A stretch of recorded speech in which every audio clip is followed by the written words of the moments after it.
transitivement topologique. Calcul de l'exposition.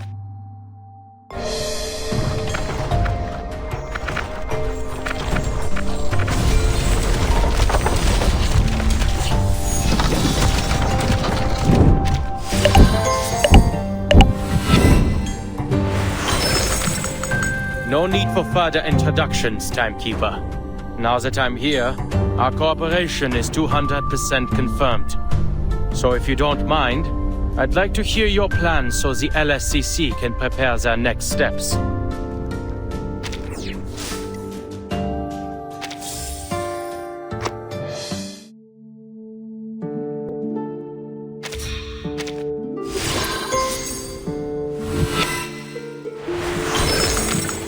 Mit einem ungestörten Raum, einen Stift und Papier, kann ein Forscher innerhalb eines endlichen Raumes die Unendlichkeit erforschen.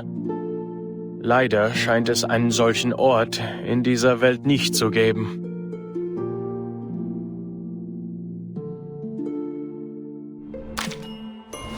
The age of humans has come to an end.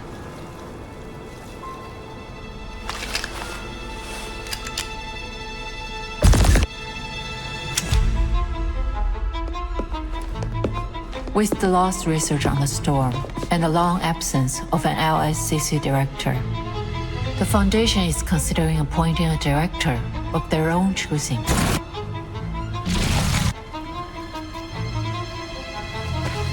Focus on the matter at hand!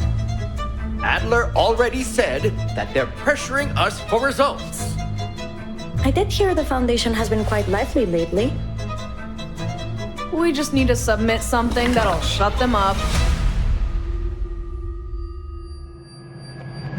Not just something, the pre-storm protocol, and soon. But there are still some problems that haven't... They're simulated data. Forget your humanitarian care. Think about it clearly, Adler. The pieces in the toy box are not objectively different from their real-world counterparts. Is that the case this time as well? This is a simulation of the storm. Everything will reset. Nothing will change.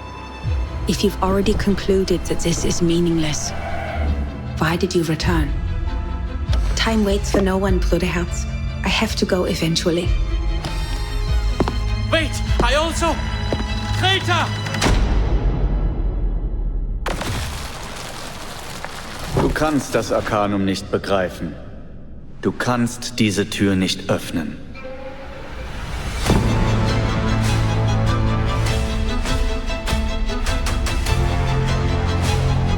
None of us even knows what's in there, and you're saying you're going in alone? There must be a theory that unifies everything in the universe. Adler, just by observing it, you have become a new influencing factor on the core. No matter what you see, don't approach it. We mustn't... Every puzzle has a solution.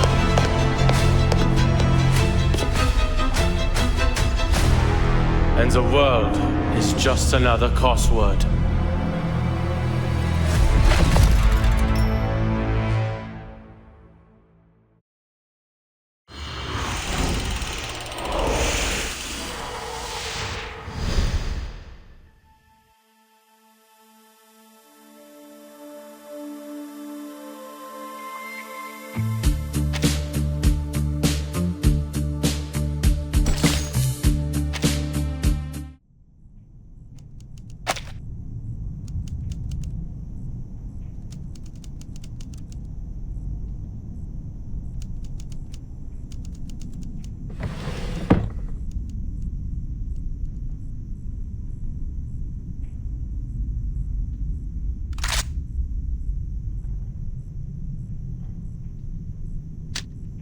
Greta Hoffmann. Diejenigen, die nicht vom Sturm geholt werden. Wohin gehen sie, wenn sie sterben? Ich möchte es selbst überprüfen.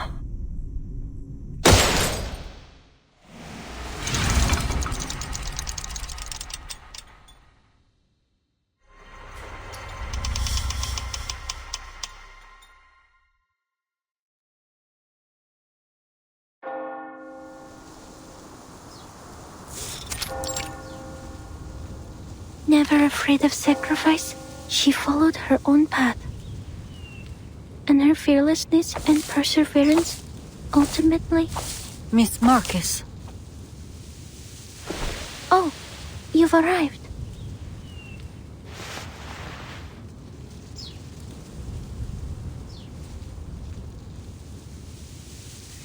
It's good to see you, Miss Semmelweis.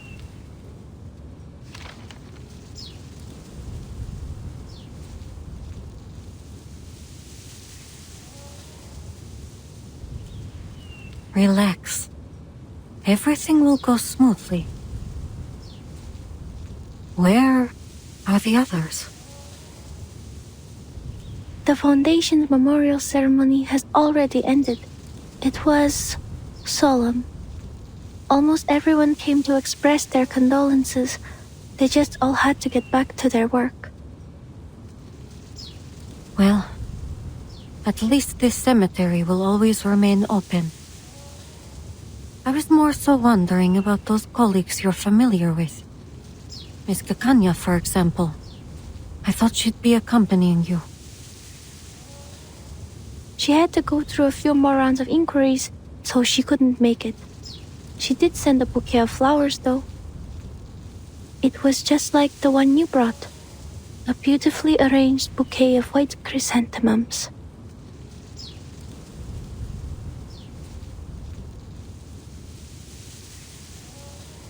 And Enigma? Where's he gone off to? Weren't they each other's only family? I heard he was the one who pushed for the Hoffman Knott name. Rather admirable, if you ask me. But now, at that very sister's funeral, our Mr. Adler is nowhere to be found. A few days ago, Mr. Enigma helped me sort through Madame Hoffman's possessions. Then he left all in a hurry. Later, I received word from Laplace that he'd barred the door to his office. Huh. So he's chosen escapism then.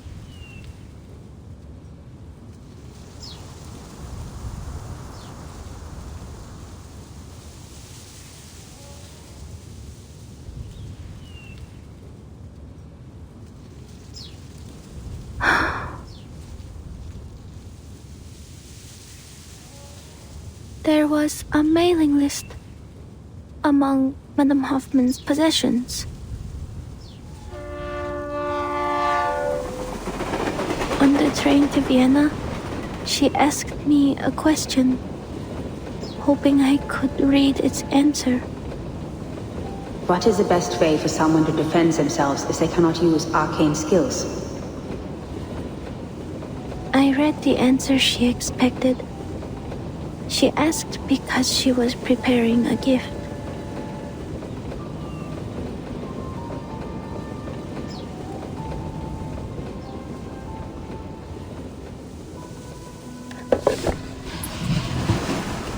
Mr. Enigma packed the list, her documents, her ID badge, and her diary into a box.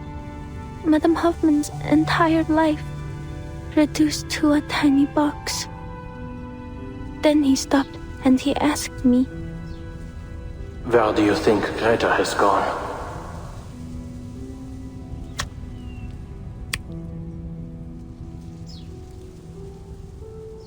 Where has she gone? Heaven? Hell? Has the storm washed them away too? Those who aren't lost to the storm, where do they go? Will I see her again someday? Will all of us, any of us, see her again? If only I'd known earlier that the gift she was preparing was a birthday present for him, then instead of taking care of me and celebrating my first day as a Foundation investigator, she could have... If only my arcane skill were more useful. If only I'd read what would happen on that stage. If only the future were written out as words on a page.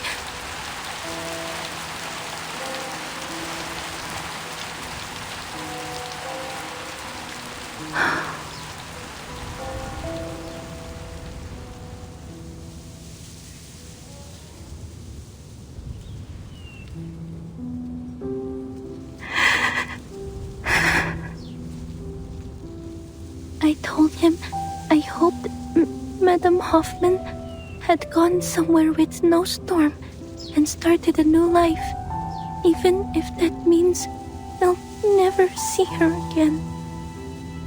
In the end, he said he needed to think about my answer.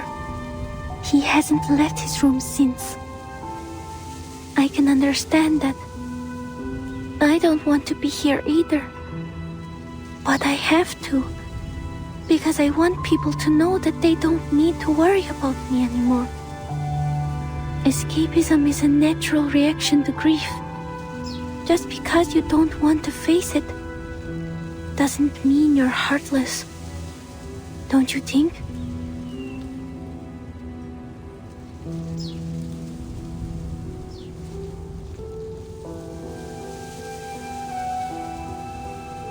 Look at you saying all that without stammering. You see? There's no need to worry. Huh? Sorry. I shouldn't have suddenly... No, you're right. Everyone handles grief differently. Let's go. I'd like to hear how your training is going. I'm sure Greta would be proud of how much her little apprentice has grown. All right, Miss Semmelweis.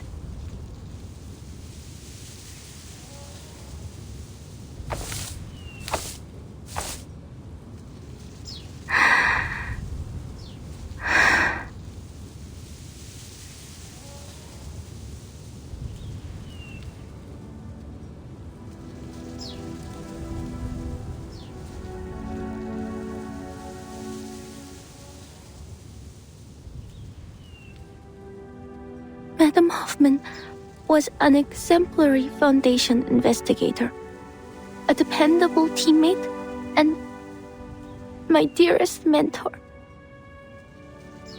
She never cowered in the face of sacrifice. She followed.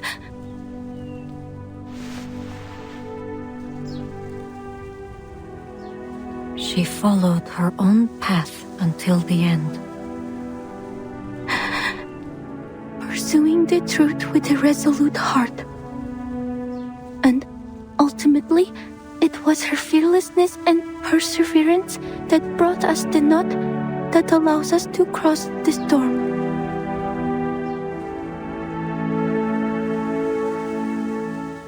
She inspired many, none more than myself.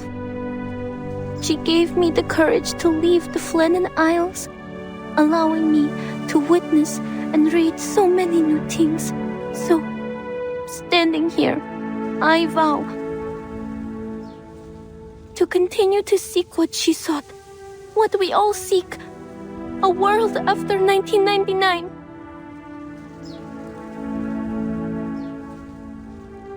I will persevere as she did. I will keep reading, keep writing, record every experience, every feeling. I will never forget what you've done for us, for me.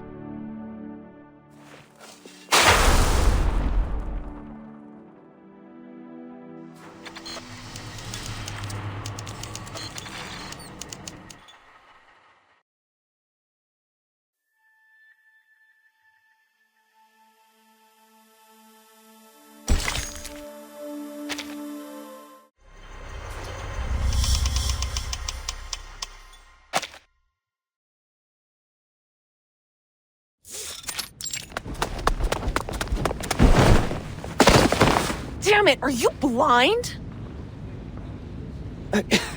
Honestly, is there no code of conduct among you people? You're the one barreling down the hall. Hold on, you're...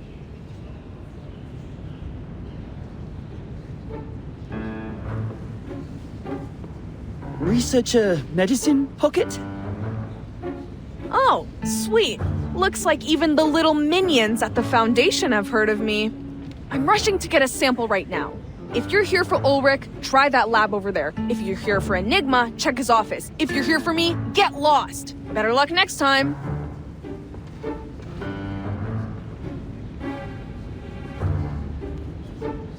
Wait, let me guess. You suits can't take it anymore, so you're gonna shove a new director on us, right? Or maybe one of the oh-so-generous higher-ups has finally approved our application for a new lab? Oh, or maybe you're here to command us very obedient researchers to fix you up an arc? You know, like Noah? Well, here's an idea. How about you shelve all that and let us get back to our research on edible precrasma extract? At worst, we'll get a taste of something sweet.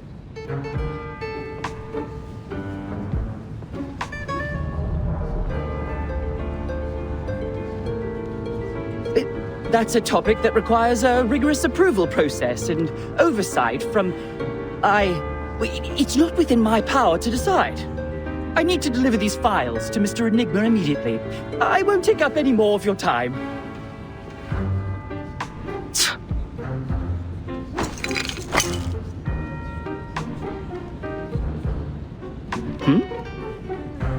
Give him this and make sure he eats it. My application's been sitting on his desk for 30 hours.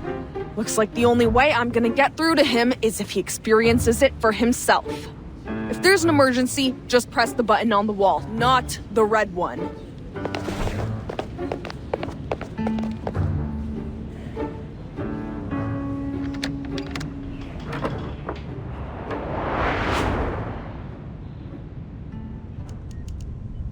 I see. You can follow the proper procedures to file a complaint against Researcher Medicine Pocket.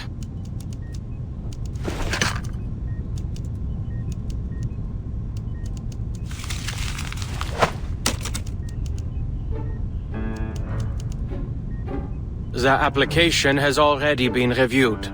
The ever-generous assessor that I am. As for your request, based on the progress of our other projects, you can expect a response in about 69 business days. This is an urgent matter, sir. I understand completely. It's a pity for us both that Laplace isn't a wish-granting machine. If it truly is as urgent as you say, put the documents on the pile to your left. Make sure not to touch anything else. Then when's the earliest? 52 business days. In principle, my department only accepts research assignments pertaining to the storm, and only the final results are delivered to us. The calculations and sample analyses you need will be handed off to other teams, but it's not like we have spare researchers just moseying around, and Laplace isn't the Foundation's personal calculator. If you have any objections or extenuating circumstances, you can take it up with our director. But of course, the position's still empty. I'm only standing in to manage the documents and affairs no one else cares to deal with. Looks like it'll be a tough job to find you a team.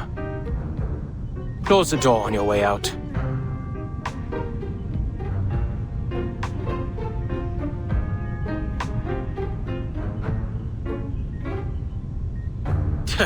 You can move your own legs without your boss's orders, can't you? Get out! I'm glad to see you're still full of vigor, Adler.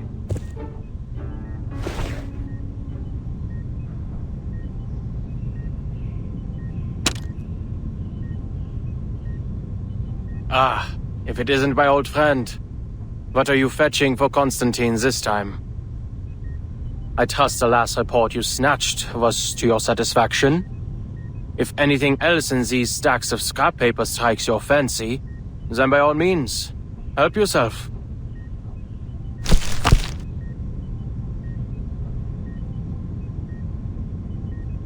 That won't be necessary. Though I'll be sure to visit again should the need arise. Mark, there are still some details regarding the proposed adjustment to field agent rations I'd like you to confirm. Mr. Ulrich and Miss Simone have cleared a 15-minute block in their schedules. You'll find them in meeting room number 3. Very well.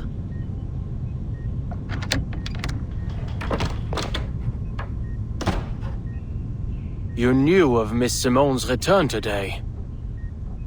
Most assumed she retired to the timekeeper's suitcase along with Madame Lucy. Looks like the Foundation keeps as close an eye on Laplace as they do on Manus Vindictae.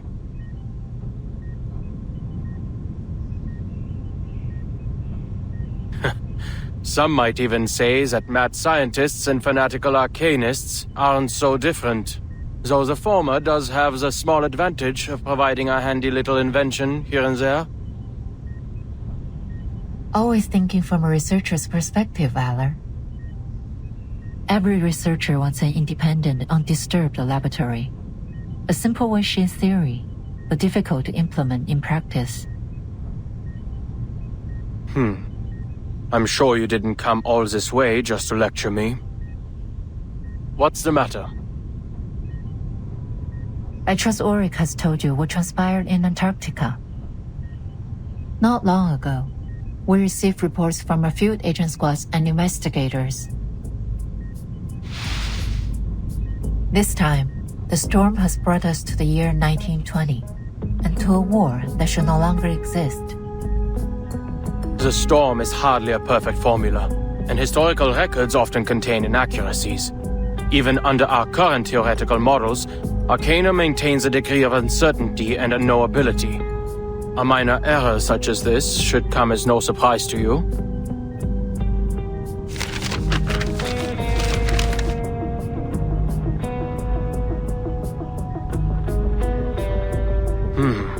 An error of this magnitude doesn't follow any of our current models. This flood has destroyed at least 2/3 of all our prior findings. Since the beginning, we've diligently tracked the occurrence frequency of the storm. We've also long gotten used to it, abandoning any semblance of a pattern. Because those who haven't gotten used to it are no longer with us. It's never easy to have your world turned upside down, for anyone. It's overwhelming at first, but the more you see it happen, the easier it is to accept. Of course, some still have their objections. There have been countless debates on whether we should prepare for war. Laplace is not an arsenal. Our more radical members believe that, since research on the storm will continue to be lost, we should divert our resources elsewhere. The LSCC has been without a director for a long time, and the Arcanocentric Society Institutum Laurent has gone unchecked. There is reason to believe that this has impacted Laplace's research efficiency.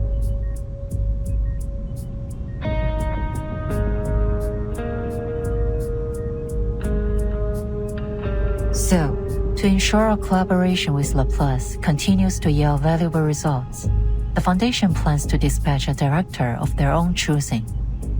Absolutely not.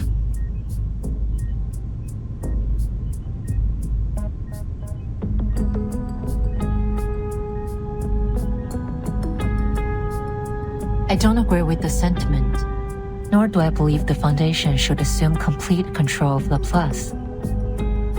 However, the reality is that, besides some perfect directing machine, the members will be the most easily persuaded if we appoint a human as director. Which is why I've come to you today. If, under your leadership, Laplace can produce a persuasive new discovery during this tumultuous period, it would help my cause immensely.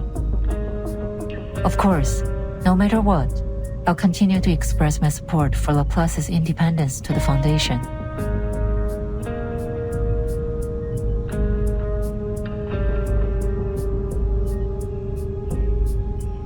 What exactly are you hoping to achieve with all this politicking? For Laplace to align itself with the Foundation, or with yourself? You don't seriously expect a group of scientists to spend their time strategizing these things like some kind of warlords pushing clay figurines around a sand table, do you?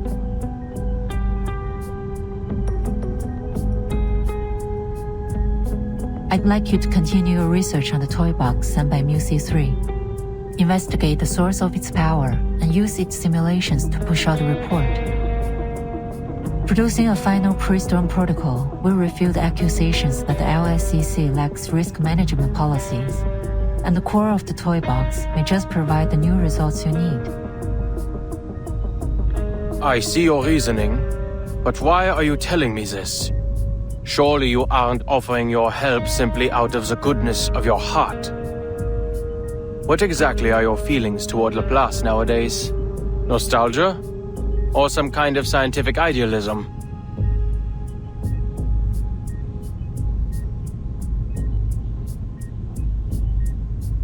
I still believe we can reach the final theory. Something all-encompassing that unifies the entire universe.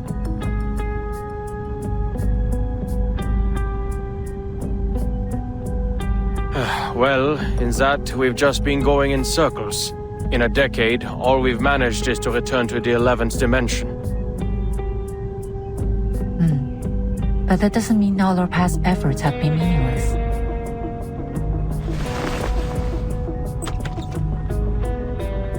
The Timekeeper hopes to understand the situation outside as soon as possible. Once you've arrived at a conclusion, please contact me immediately.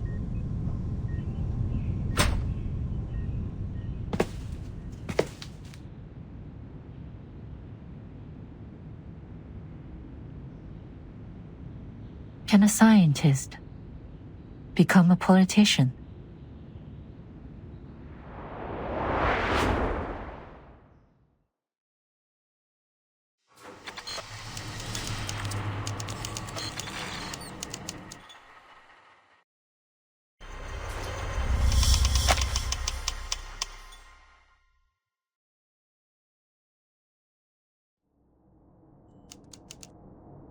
There must be a theory that unifies everything in the universe. Because every puzzle has a solution.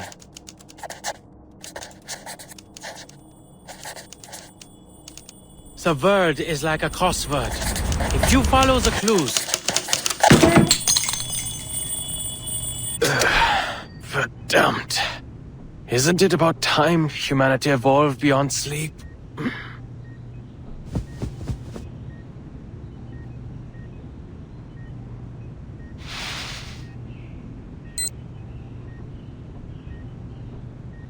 It's only been 6 hours.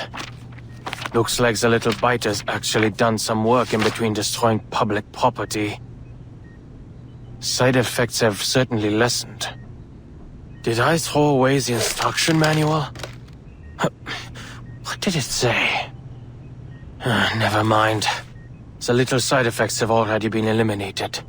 The other symptoms don't matter.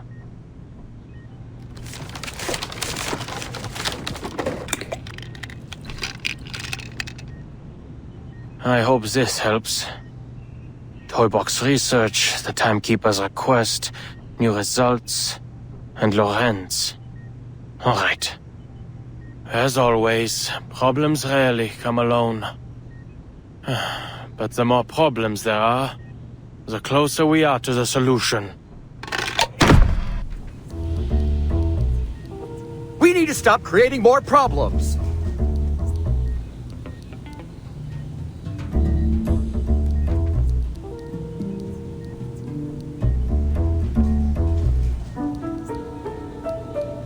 Then get rid of the approval system so we can all work in peace for a couple weeks. You know, spend our time actually experimenting instead of writing damn reports. That's our problem. I'm telling you, even if Enigma locked himself in that room for the next decade, he wouldn't get through them all. Focus on the matter at hand, Researcher Medicine Pocket. The toy box has been fixed for now, and the communication problems it caused have also disappeared. But we need to come up with a way to prevent any similar incidents in the future. And it's crucial we figure out how it had such a widespread effect. We can't risk almost all of Laplace speaking in cipher again. I, for one, believe it's related to the storm syndrome. But our research progress has been far too slow, so I need everyone. There you go again. You're gonna say that the language disorder interfered with our work, right? Well, let me make this clear. Whether I use cipher or decimal or freaking latte art to communicate, it's not gonna stop me from doing what I want.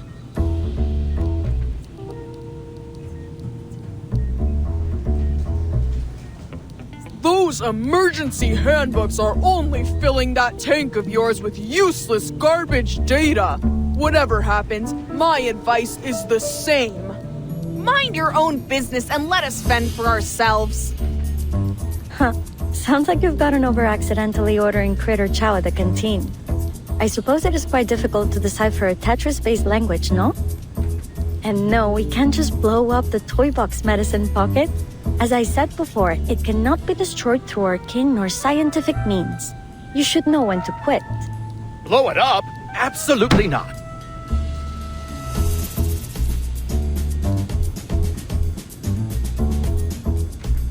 Adler already notified us that the Foundation is pressuring us to deliver persuasive research results.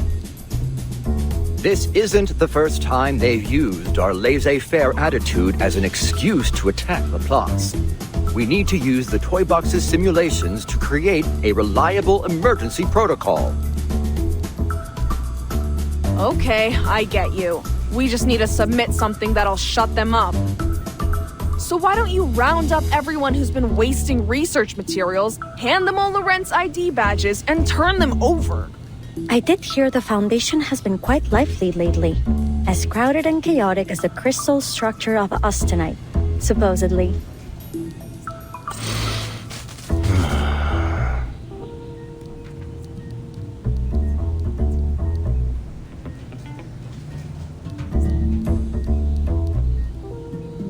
That's quite enough. Now, if you'd please return to today's topic. Researcher Pointer, Researcher X, how are the results of your data analysis?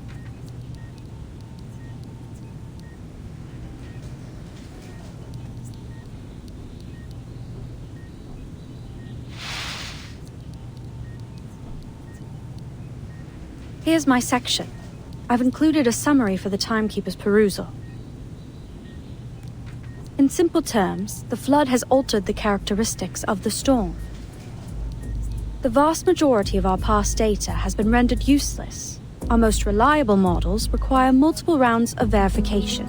Therefore, our current conclusions offer reference only. This should be plenty. I'm confident we'll adapt to these new conditions very soon.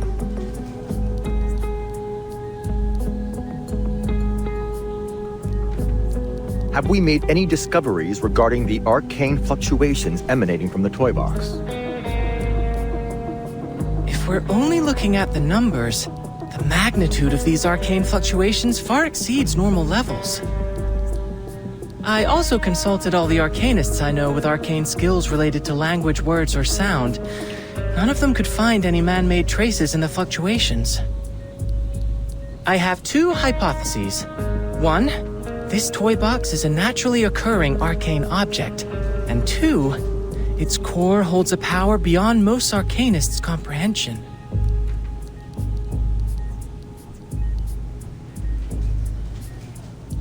I also have a personal theory. Mr. Ludwig's arcane fluctuations...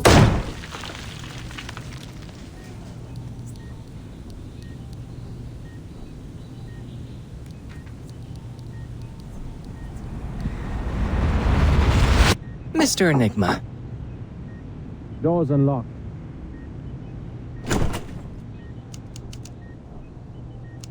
I already reviewed your application last Wednesday, X. And you and Elizabeth can stop submitting those clinical trial applications for Medicine Pocket's project. Oh, I have a friend... Regulus is not an option either. There isn't a hair on her body that doesn't scream Arcanist. I will handle this myself. After all, I was the one who questioned Medicine Pocket on the possibility of resuming research on the topic in the first place. It's a compelling research direction. An antidote for Procrasma extract suitable for human consumption, and a universally applicable, edible extract with energizing effects.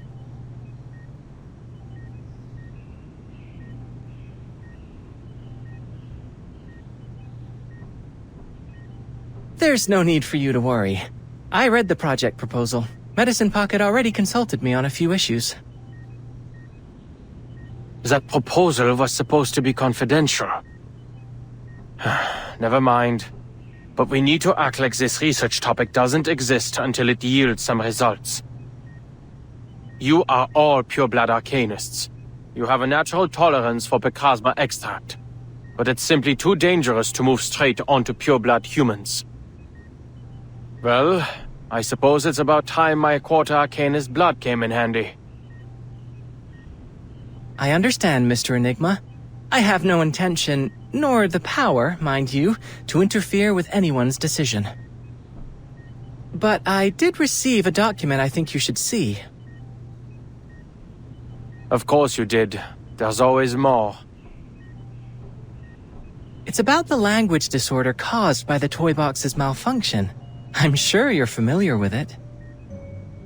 Although the world outside has returned to normal, a lot of curious occurrences have appeared in the toy box.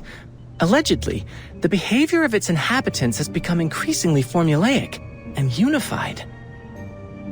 Of course, these are Mr. Ulrich's words. I haven't seen it for myself. The specifics are on top. I read the whole thing. It's comprehensive. Exhaustive, even. Should be more than enough to submit to the Foundation. But Ulrich isn't convinced it's persuasive enough, so he hasn't turned it in. We all know how easy it is to fall down a research rabbit hole.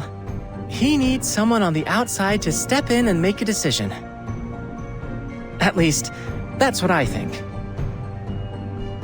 There's also the small matter of a waveform contaminating the toy box's arcane fluctuations. A waveform extremely similar to that of our dear Mr. Raven. I've compared it. It's distinctly different from the other simulation data.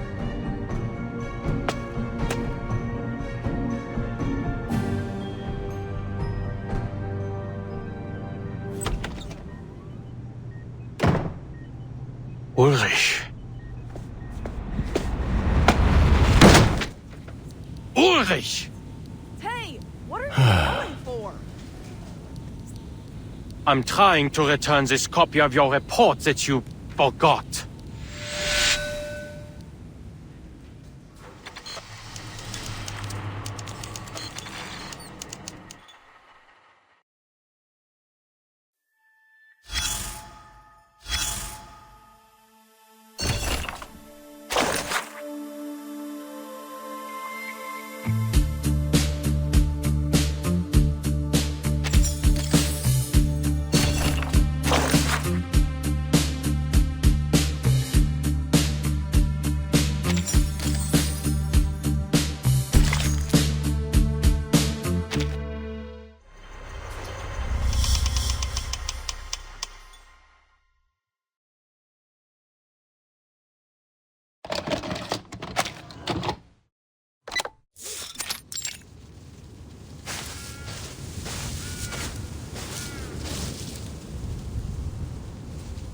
We've encountered more and more critters since we entered this forest.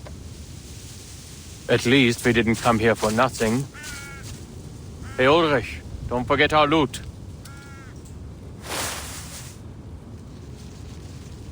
Loot? Adler, are you seriously calling these supplies loot? I didn't expect you, of all people, to start indulging in roleplay. I don't know what you're talking about. And you can save your energy for the journey. We still have a long way ahead of us.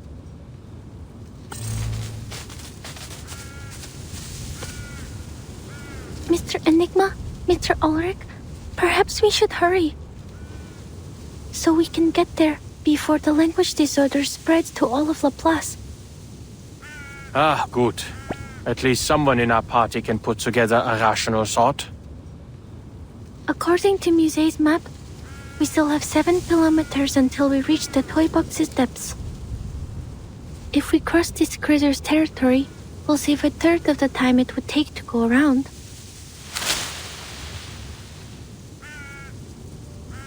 Is that a critter? No. It's an arcanist using critter speech. Looks like another piece afflicted with a language disorder.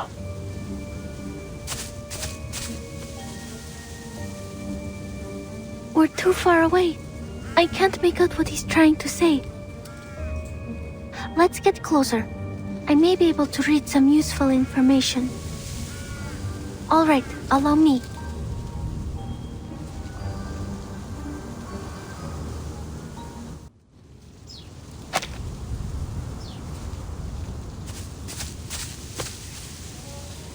Goodness, this really was a shortcut.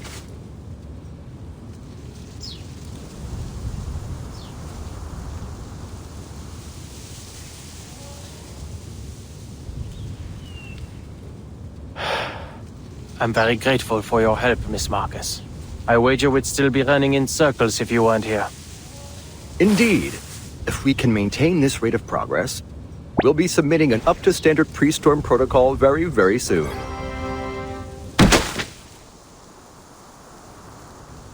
Ulrich, why didn't you submit this copy of the pre-storm protocol? Half-finished products have no place in a conference, Adler.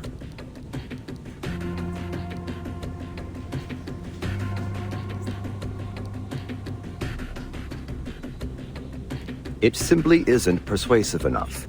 The toy box's storm simulation still poses some problems that require solving. Am I hearing this right, Blob for Brains? You're telling me you've already finished the damn thing, but you thought you'd play us all for laughs for a while? Ugh, just turn it in, damn it! Shut those checkered chumps up! As I said, there are still some problems that haven't... Ulrich, you are slipping into the mindset of a creator. They're simulated data.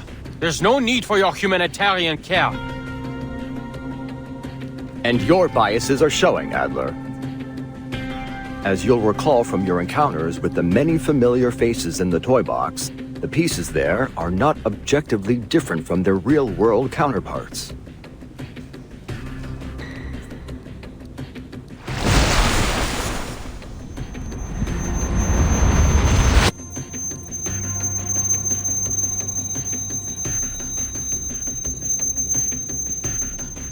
They are just pieces of data, parts of a simulation. You shut yourselves in your labs, in the toy box, calculating all day. And for what? If you all keep playing delusional genius and continue to ignore the problems Laplace is facing, soon it will be out of our hands. This isn't the toy box. There are no resets.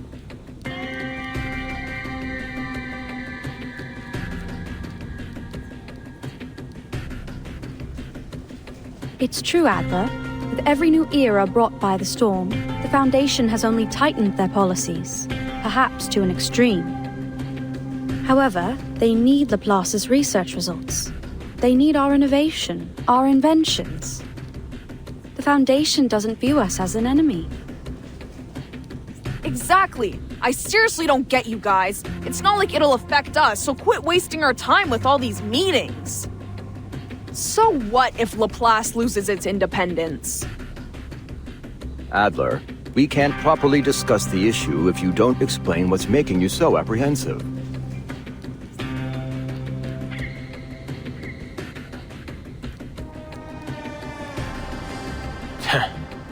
If the Foundation passes their storm personnel reform, do you really think you'll be able to continue your research freely? Laplace is this close to being completely subsumed by the Foundation. When that happens, where do you think our inventions are going to be used? Don't tell me that none of you have ever considered. Oh la la! No wonder they called you Enigma. If you've got some insider information, just tell us already.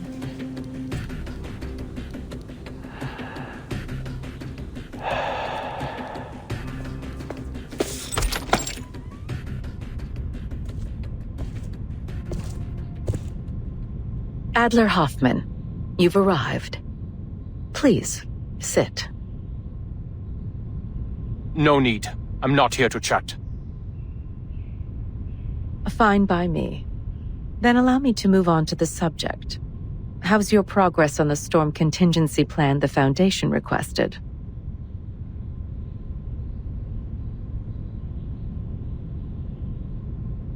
Get to the point. I had planned on some small talk, but I'll get right to it if you wish.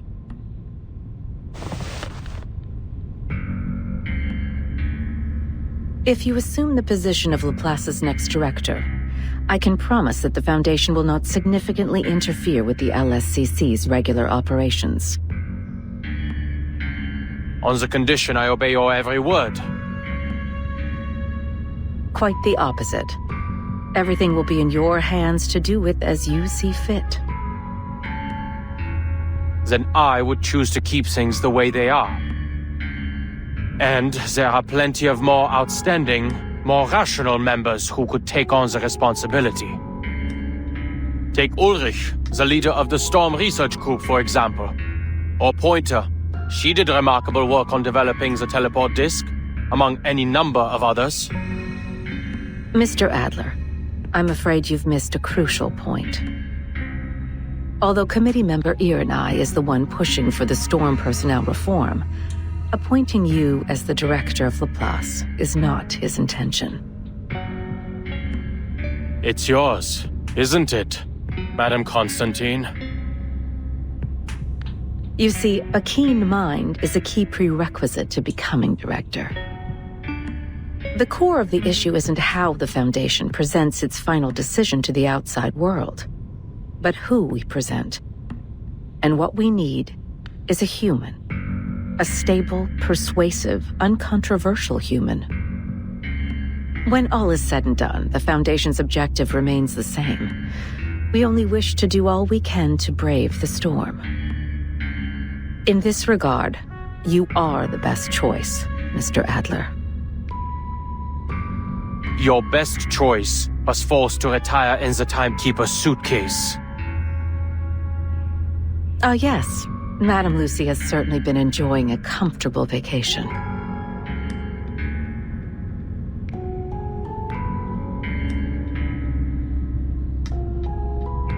But let's not dwell on that. There's something else I wanted to tell you. Something interesting. To be kept to yourself for the time being, of course. It's a research topic we haven't yet revealed to Laplace.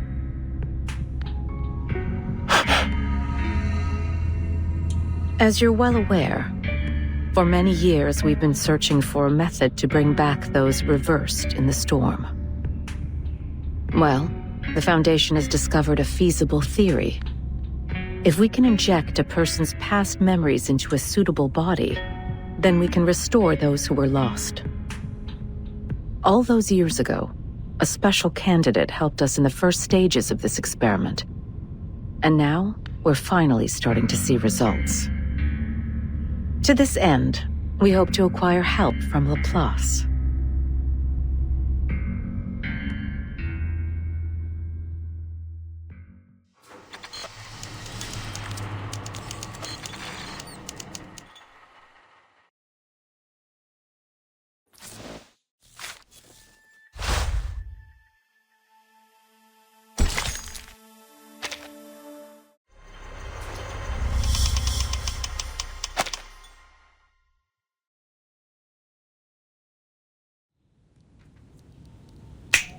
Go on, spit it out! Or have all those long-winded administrative tasks totally destroyed your ability to get to the point? You know something, don't you, Adler?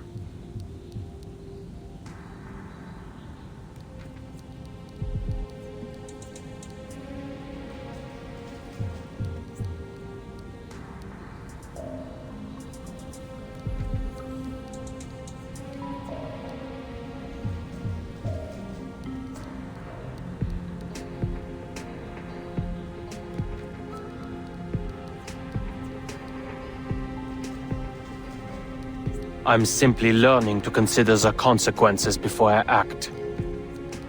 Some of the Foundation's committee members have gotten swept up in the prospect of an impending arcane war. If this goes on, Laplace mustn't become a pawn in their war games. or a bargaining chip for their faction disputes. In short, we need to submit our pre-storm protocol as soon as possible. Which means we need to figure out what the core of the toy box really is. No, whatever it is, we need to crack it open as soon as possible. All right? If we hurry, we still have a chance to convince the talking heads at the Foundation to leave us be.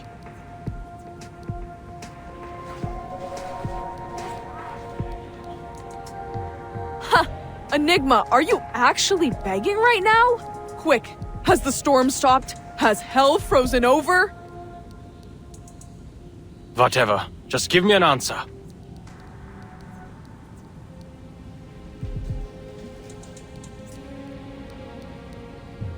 All right. It seems there'll be no solving our differences in the short term. So, I have a proposal. We submit 2 reports, and let the reviewers decide. Fine.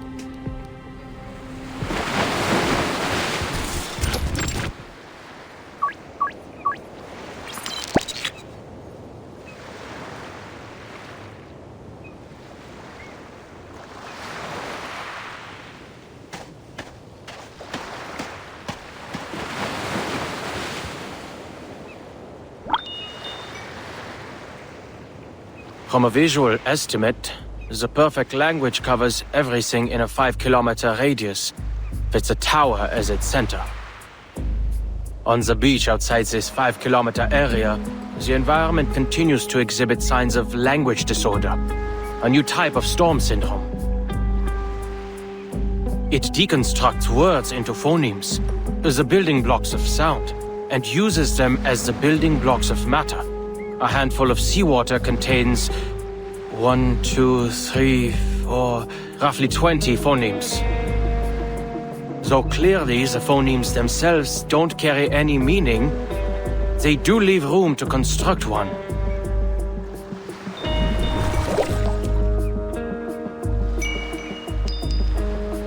The waves create a chiming sound, like bells. This seawater holds enough phonemes such that they may organize into morphemes, the smallest units of meaning. Monkeys may have an easier time putting Shakespeare together here than writing it on typewriters.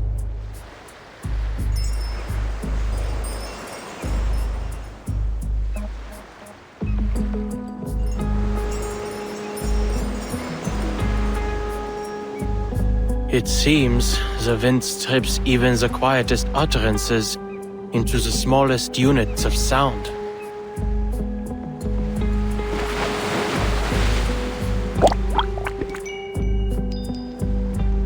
Perhaps these symptoms can be understood as a language microscope, or maybe a scalpel. The environment dissolves and dissects every spoken word, leaving only its phonetic fragments behind. To use language is to quickly combine these pieces into specific sequences to create a meaningful utterance. Thus, one could view this entire environment as a simulation of language use. Bilabial plosive. Diphthong. Mid-central vowel. Nasal. The phonemes of poem. I see. It's encryption and decryption. Hardly foreign territory for me.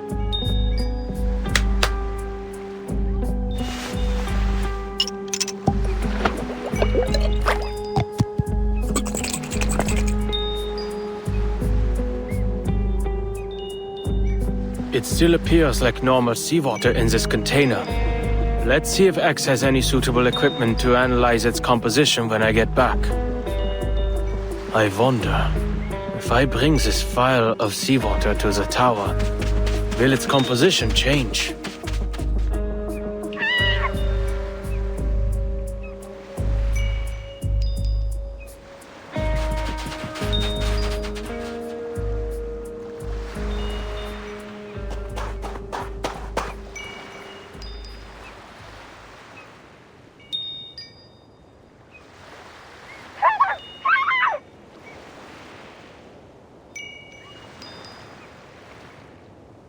This language deconstruction phenomenon seems to have a limited range.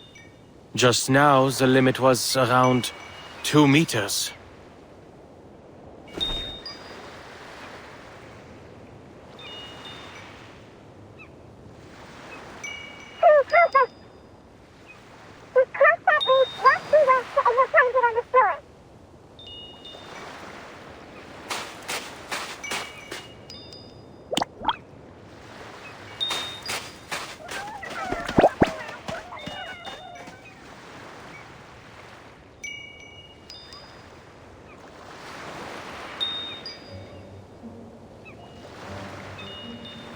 Critter attacks are common in the toy box.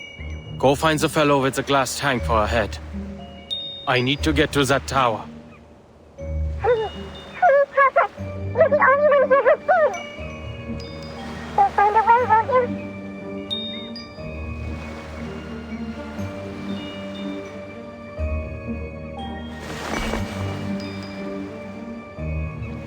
you? If I waste time on things like this, I won't make any progress on the tower's function before the simulated storm hits. I need to finish the pre-storm protocol before Ulrich does. If we wait any longer, our friend will get hurt. Please help us. All the damn pleading. What is this, a time loop?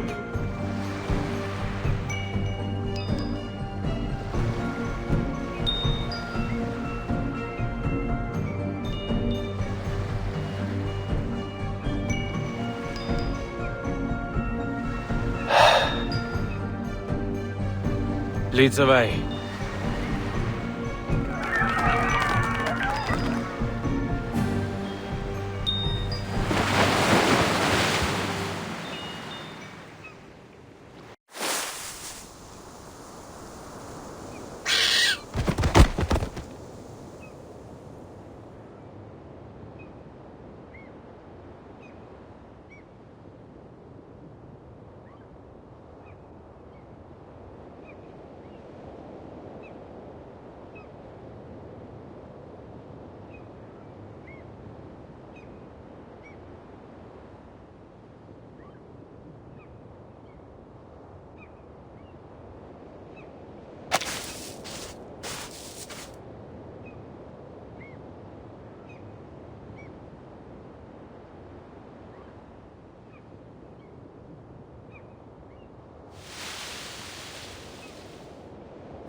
Thank you for lending us a hand.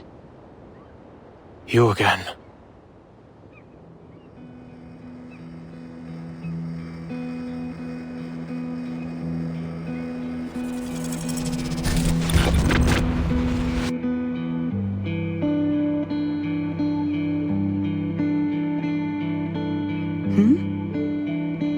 I should have known. This is the only way to the tower.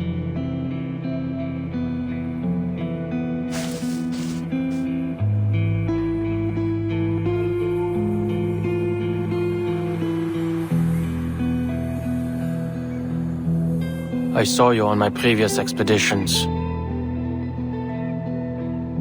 Oh, you're from the outside. This world is constantly resetting, so I'm afraid I cannot recall our previous encounters.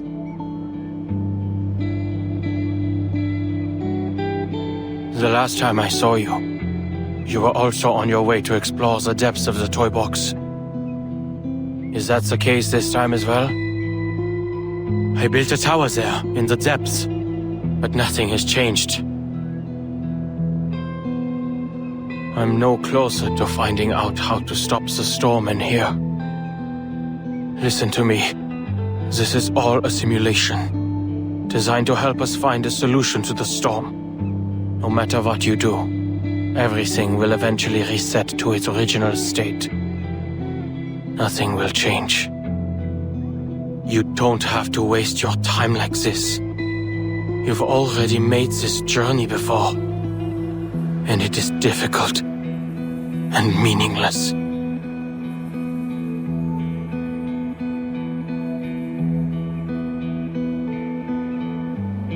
I appreciate your concern.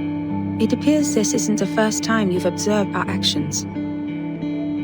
and I'm glad I was able to help you come to your conclusions. However, everything you've said pertains to your business as an outsider. From your point of view, perhaps your claims are correct. But I'll only know if your advice is meaningful to me once I get there myself, when I see that tower with my own eyes. In any case, I won't be the last to visit it. Perhaps whatever I leave behind will help those who come after. Like I've helped you.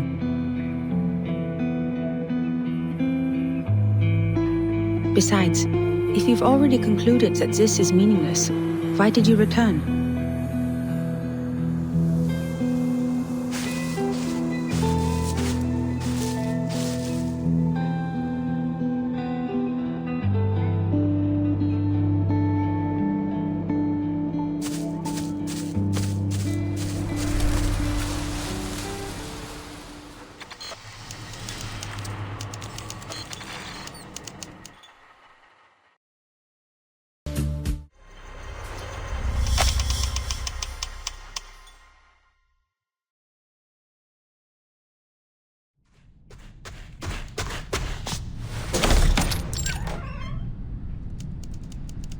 I'm heading out.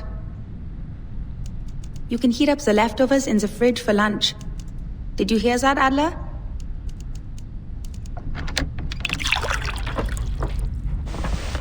What's the appeal of the mountaineering club anyway? At this point, even the neighbors are saying, looking for Greta? She's probably gone mountain climbing.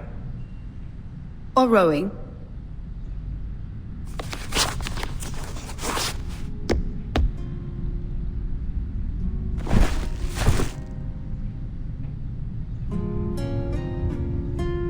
Would you like to come? Last time you joined me on the Covendo climb, before we'd even made it back, you said you'd never participate in any weekend sports events ever again. Chess, swimming, or doing those math problems you love? They're all worthy pastimes. There's no need to follow me. I only came here to get a glass of water. Sure. By the way, I need your help for something.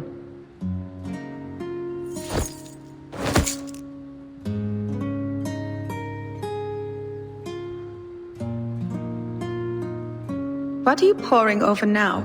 Planning to lock up Papa's cigarette cabinet behind a code again? That was just a visionaire cipher. A beginner's puzzle. Anyway, if you have the time, could you mow the lawn in the back garden? It would make Mama and Papa happy. And you know, I've never asked, what's got you so dead set on Laplace? There are plenty of outstanding research facilities to choose from. Why them? Because I believe we share the same ideas.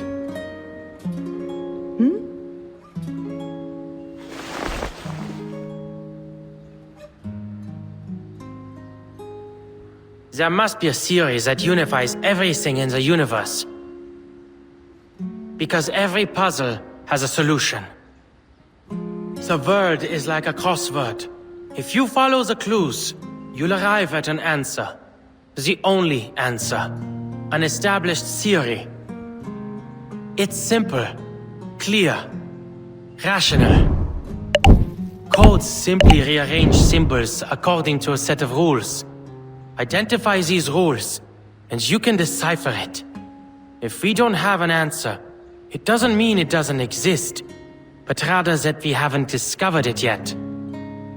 I've attended lectures at Laplace. Their researchers firmly believe they can discover the truth. It's utter conceit. But that's the way it should be.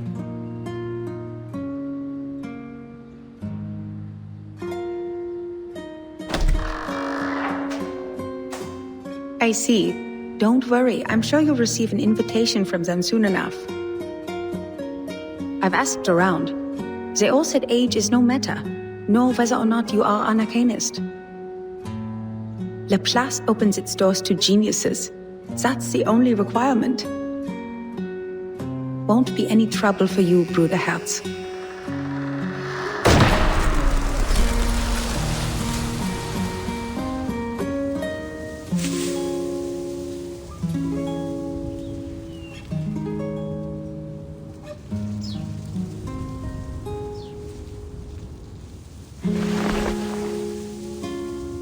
Many people remember you.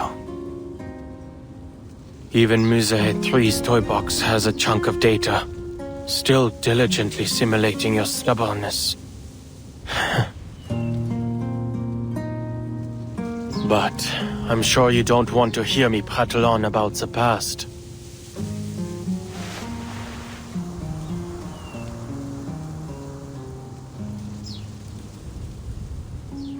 The tower in the toy box. The Tower of Babel we used to solve the language disorder. It isn't the final solution. Yes, people are able to use verbal communication to understand each other again. Unprecedented, I know. But this has come at a cost. The piece's cognitive processes have all unified under the same model. Unanimous agreement. Unanimous objection. Can this even be considered communication?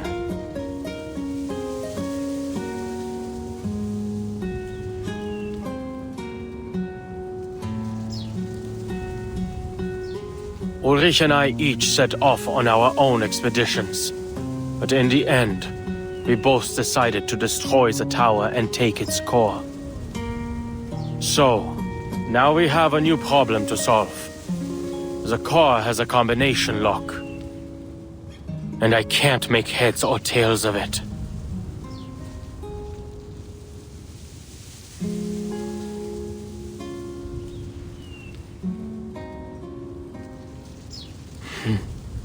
I know.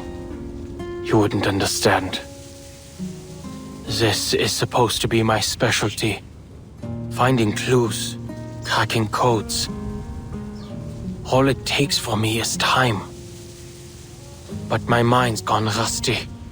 Even my own thoughts have become unreliable. I haven't done any research of my own in a long time. Oh no, just pointless meetings and endless paperwork. Trivial, inconsequential matters have absorbed my every waking moment, grinding the old gears in my head to a halt. I can almost hear them creaking when I try to get them turning again. Perhaps I've lost the talent I once had.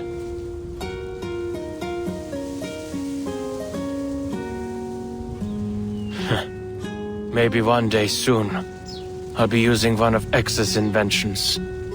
Even his simplest robots couldn't do any worse than me.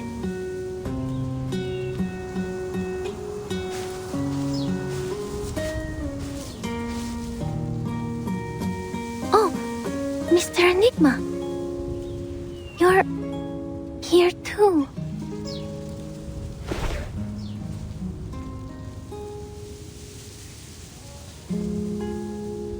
I have a meeting with the Foundation. This was on the way.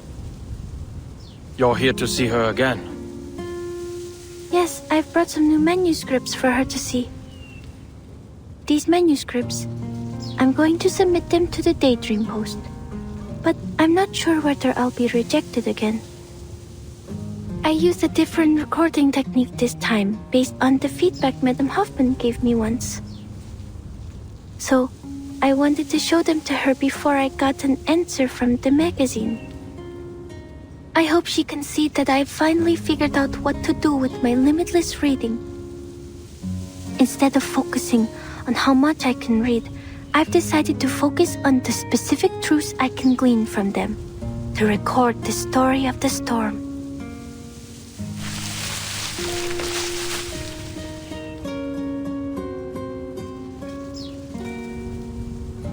Without betraying my own principles or Madame Hoffman's teachings, I've managed to find a recording technique that can realize my dream. Of course, it's definitely lacking in a lot of ways.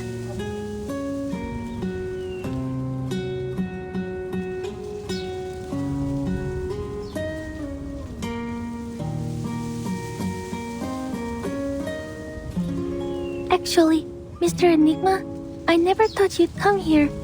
Oh, I don't mean that as a criticism. I only mean I understand how you were feeling. But I suppose now you're here, You found an answer to that question?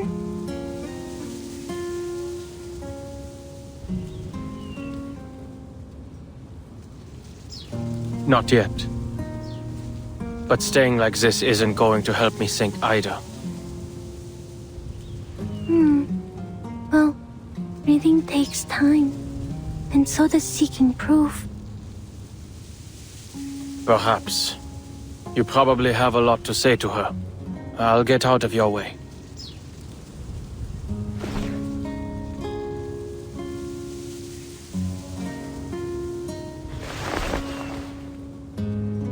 What's wrong, Mr. Enigma? Nothing. Here.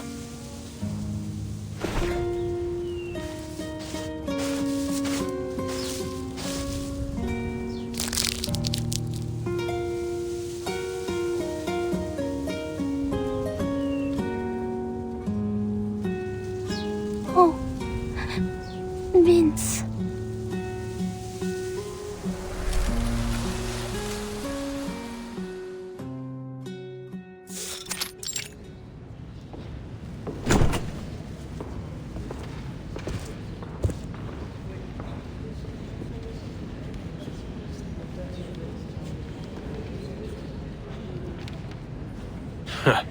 Talk about using a sledgehammer to crack a nut. What a meaningless waste of resources.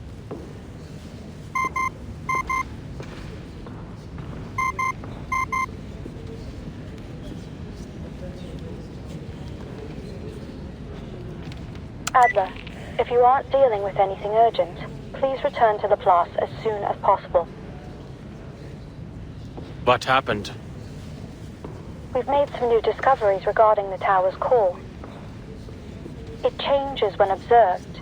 We need to come up with a new plan.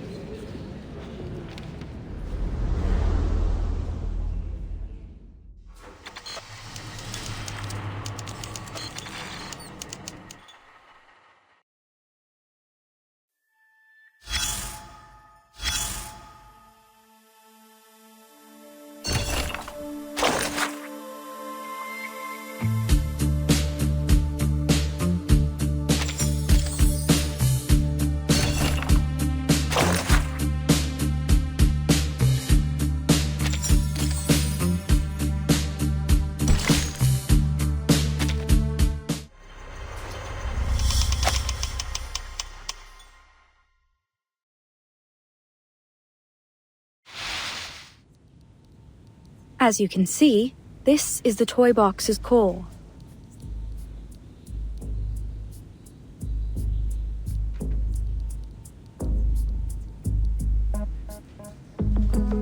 After running it through some preliminary tests, we discovered its inner contents don't match up with any known arcane material.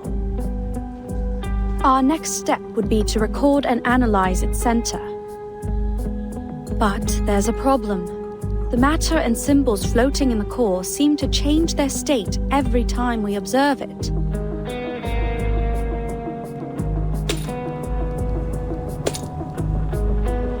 Are those gears? I think it looks more like the black and white grid of a crossword puzzle. Adler, your observation right now, the observation of a cryptographer with very distinct interests and inclinations, has become a new influencing factor on the core. I understand. Under these circumstances, analyzing its contents is pointless. Precisely. But the problems don't stop there.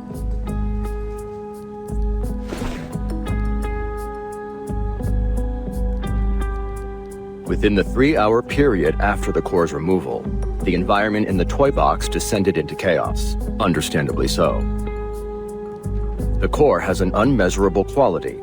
It stood to reason that the same quality extended to the toy box. Elizabeth and I entered the box to verify this theory. With its stabilizing core gone, the environment in the toy box has also become affected by its observers. In fact, we found the level of chaos is positively correlated to the number of observers. Observer effect.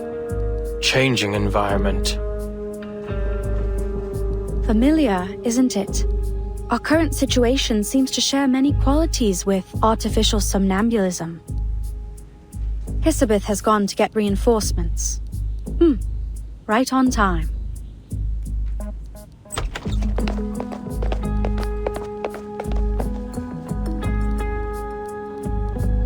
Go on. Time's precious.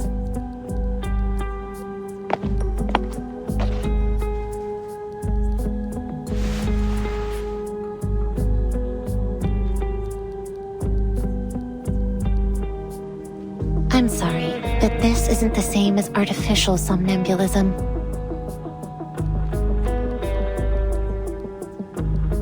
I don't come to this conclusion arbitrarily. I've been paying attention to your experiments on this toy box. Look. In your toy box, there's still a vending machine at the entrance to the Laplace laboratories. It's true, but out here, that vending machine was removed 2 days ago. Artificial somnambulism creates images based on subconscious memory. It's blurry and malleable. Even with our guidance, memories can still lie to you. That's why we use it primarily for psychotherapy, not simulations for experiments. It's likely this toy box is operating on a set formula based on the environmental conditions that were initially loaded, making it unable to generate things not included in its original dataset. Although your observations have turned into a chaotic mess for the time being, it has no inherent ability to change to reflect the real world. That is to say, the data in the toy box is from a static point in the past. If you don't update it, the vending machine will stay. It's this lag in data that gives it stability. That's the best I can offer. No, your conclusion was very valuable. So it's clear, if we want to progress, there's only one way left. Return the core to the tower and let the toy box restabilize. Then reset it to stop this entropy and return it to its original state. You mean we regenerate the outer layer of the core to create a combination lock that can easily be analyzed? Correct. Considering the chaos in the toy box, this mission should fall to you and Ulrich. You two are the most familiar with its environment.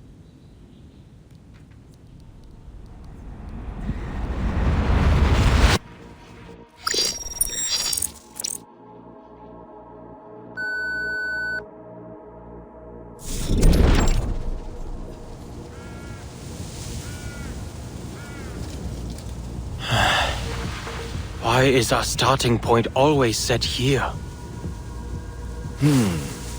It seems the toy box is more stable than we expected. The topography hasn't changed at all, although we have lost line of sight to the tower.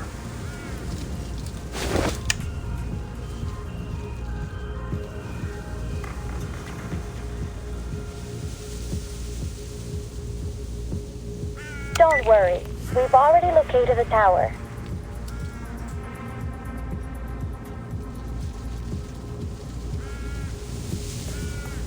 Although there have been some slight changes, it still remains northeast of where you are. Just go ahead. We'll sync with your current position and route. Oh, but can we assume that syncing our data out here won't trigger the observer effect? Let's go.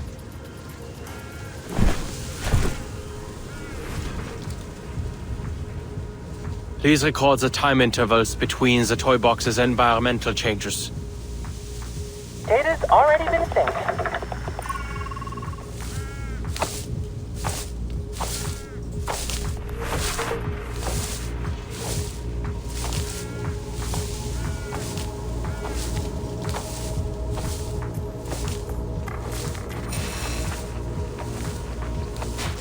Enigma, Ulrich. The data is starting to fluctuate. The observer effect will most likely begin manifesting soon. Prepare yourselves.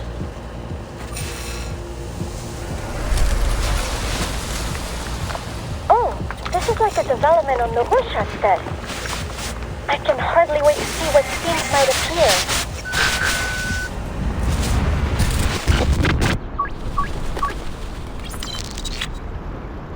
How did we end up here?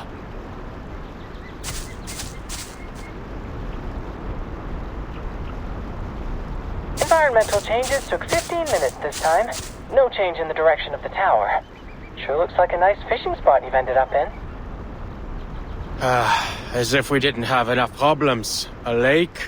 What? Do we have to row a boat now? I have no particular fondness for natural environments. I think this one's on you, Adler.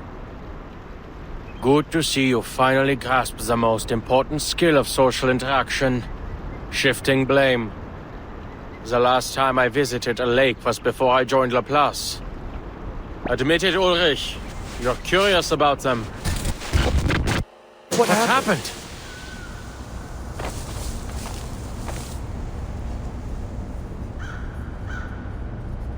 The data's becoming more volatile. The toy box is losing control. At least the communicator's still working.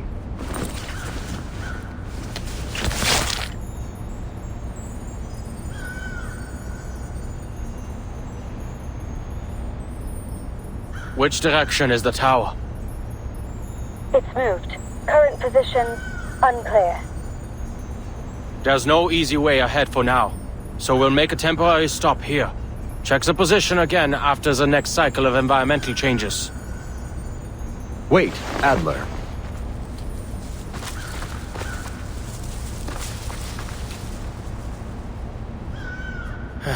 Looks like we'll have to deal with this first.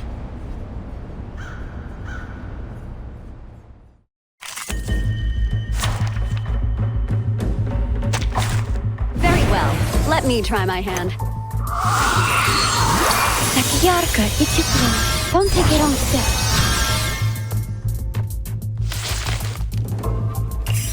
What odd cipher devices? I suggest we observe how they move first.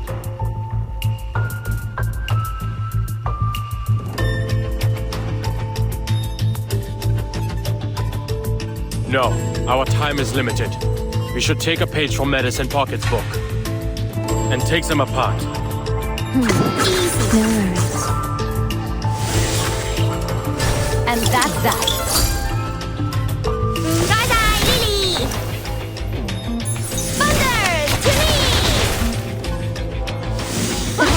Easy now. Easy now. Didn't see that coming. Was I able to take care of everyone?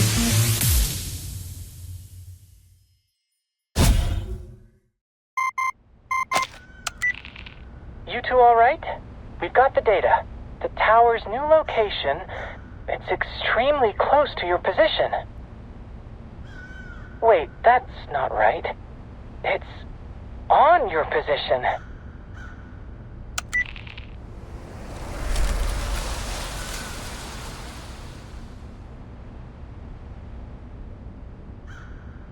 Yes, we're under the tower. That certainly saved us some effort. If the toy box's environment is affected by its observer's thoughts, then did we arrive here so quickly because our goals completely aligned with one another? Salo, a wish granter and psychoanalysis machine all wrapped into one. This would work wonders for my survey on arcane skills. Right. Let's get the core into the tower and prepare our next steps.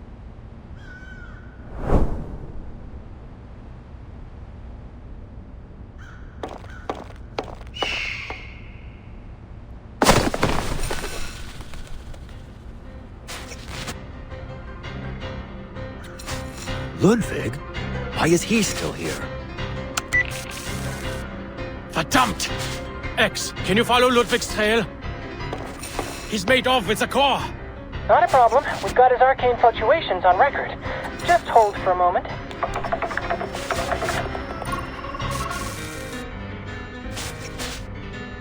The tracking data's been interrupted. We lost him after about 50 meters of flight. Mr. Ludwig has left. Or more specifically, disappeared. Huh. This is residual data. A system error? It'd be best if you interrupt. Evacuate as quickly as possible.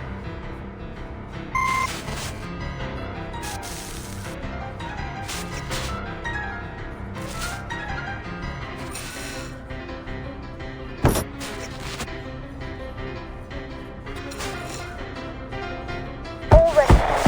Forced restart.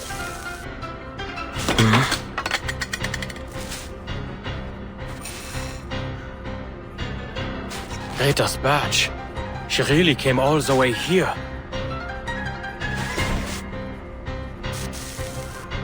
Researcher Adler, What? they've issued the force quit alert. No matter what you see, don't approach it. We have to avoid interfering with the data. But...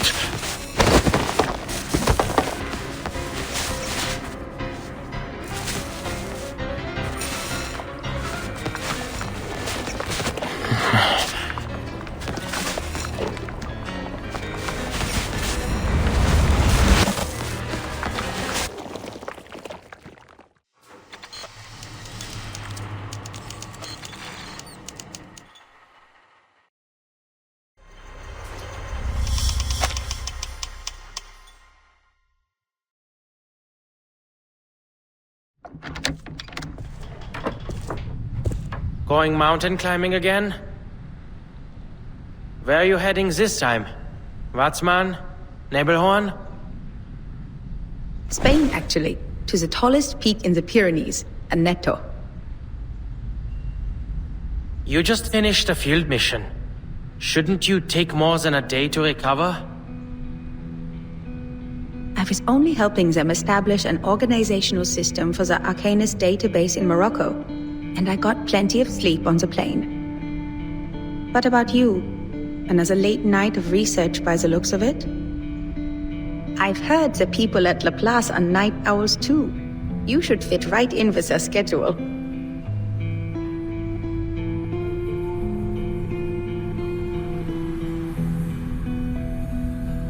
A genius's best thoughts always come at night. An overly poetic sentiment, to be sure. But I see it as a rational conclusion based on experience.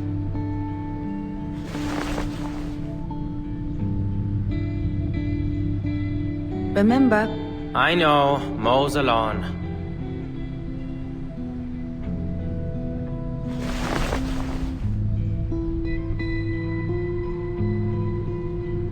You look like you still have something to say. This month, it is setting up an Arcanist registry. Last month, it was mediating an Arcanist dispute, cleaning up after the Foundation's mess. I don't think we need more examples. Greta, you're working like Mama sweeping the damn dust behind the door. She sweeps and sweeps, day after day, year after year, to abate a problem that could be solved by simply closing the window. I know you aren't happy with always having to pick up after her in secret, but you shouldn't let Mama know that. But tell me, Bruderherz, do you think we should close the window forever? No, what I meant was...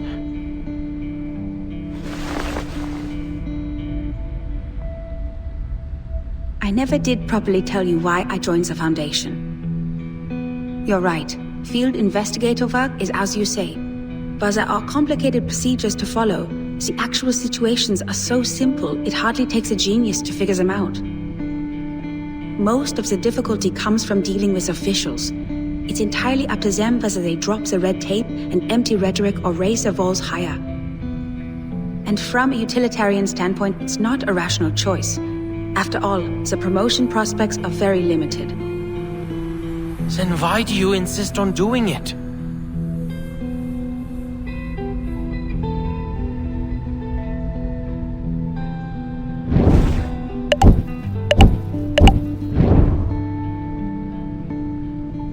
Adler, have you heard of Mount Godwin Austen? They call it K2. The second highest mountain, after Mount Everest. That's right. I like the name K2. Just a letter and a number. It's direct, bare, concise, unembellished. It perfectly captures the image of a brutal peak. That mountain has a higher death rate among climbers than that of the world's highest peak. Once you choose to climb it, you've already put your life in the harsh hands of nature. Even among mountaineering clubs, amidst the praise for your determination, I trust the majority of people would still exclaim, "Do you have a death wish?" I don't follow. The view from the peak of K2, it's different from yours, from the University of Göttingen, or from any other place in the world. That's what those people with a death wish are trying to obtain.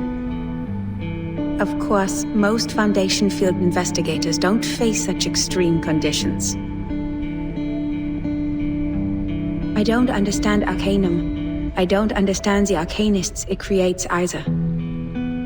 But these things are deeply rooted in our world. The Foundation is a great fulcrum, a window, a place to observe, and to participate. Even if I wanted to, there's no avoiding dealing with all kinds of Arcanists and Arcanum. They hide, tucked away among the many interwoven branches of bureaucracy. This is a view gained only by joining the Foundation. Each Arcanist becomes a new case study, because no matter how bizarre the phenomenon, once it is systematically documented and analyzed, it always falls into a chain of logic. Adler, why are you looking for a unified theory? To make the world concise, summarizable. It must be noble and reliable to be suitable for life. Do you think society can also have such a theory? Something that can integrate all this disordered, chaotic fragmentation and allow Arcanists and Arcanum to find a place among rationality? I believe that's what I'm doing now. I see these endless missions as brute force exhaustive research, like foolishly trying to count every grain of sand on a beach. Once complete, it will give a full view of both humans and Arcanists, founded in rationality and worthy of trust. You could call it Hoffman idealism. It certainly seems to be in both our blood, Bruder Herz. All right. Isn't it by time you left?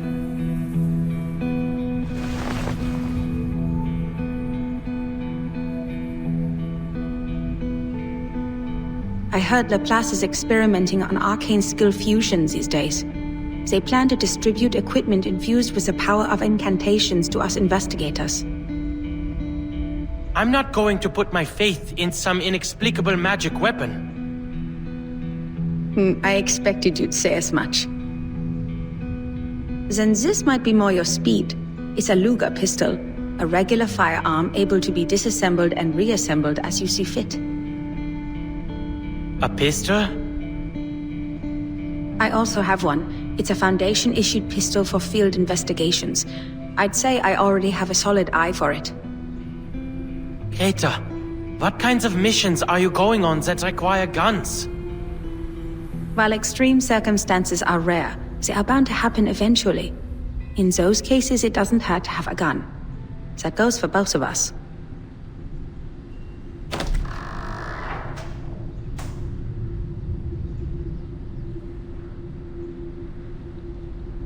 I'm heading out now. Greta, wait! Time waits for no one, Bruder Herz. I have to go eventually. For every mountain in the world, there will always be someone who seeks to climb it.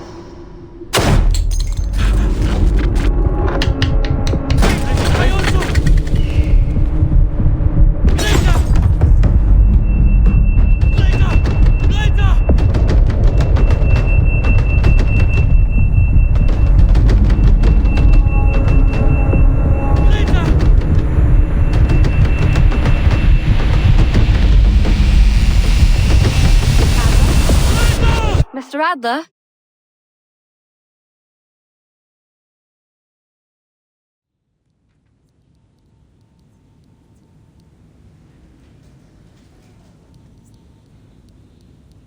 You've been out of sorts during our recent meetings, Adler. You should get more sleep. Sleep is a vital function for humans. Thank you for your considerable insights into human nature. But that's quite enough. Now to our current situation. We need to figure out our next steps.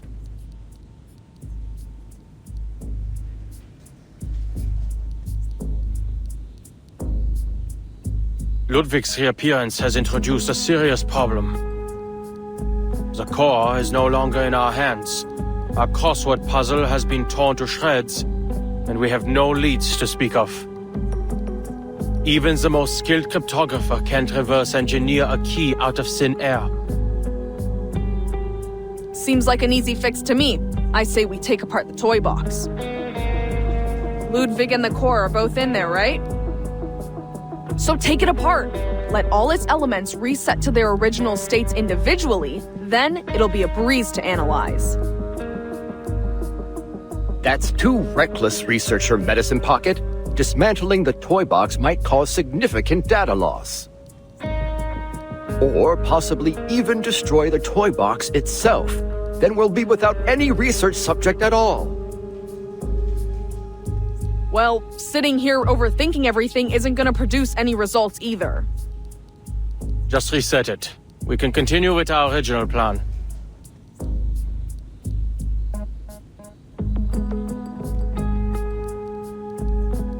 The toy box remains unstable. If we reset it in its current condition, there's no telling whether we'll return everything to its original state, or just cause even more chaos. Ludwig's signal is still near the tower. We'd better come to a decision before he leaves. No more hesitating. There's no use in waiting. Plus, since the data is restored after each reset of the toy box, we can start by assuming that the mishap with Ludwig has been fixed. We start with a hypothesis, then we test it.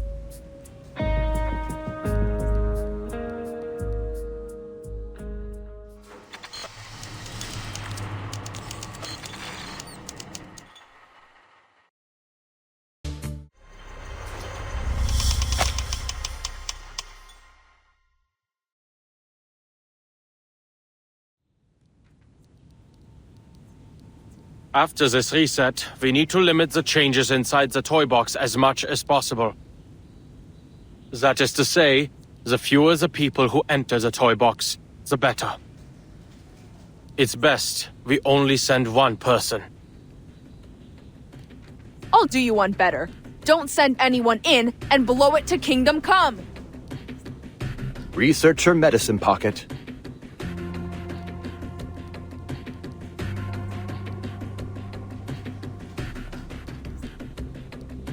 Great! A brand new toy box and a brand new chance to fail! Consistently reproducing failed results follows the scientific method too, right? Seriously, none of us even knows what's in there, and you're saying we should send a single person in alone? You're totally fine with that, huh? Leaving all those insane pieces and that psycho Raven for some unlucky bastard to deal with? This doesn't happen often, but I have to say, I agree with Medicine Pocket. Whoever decides to enter will be risking their own safety.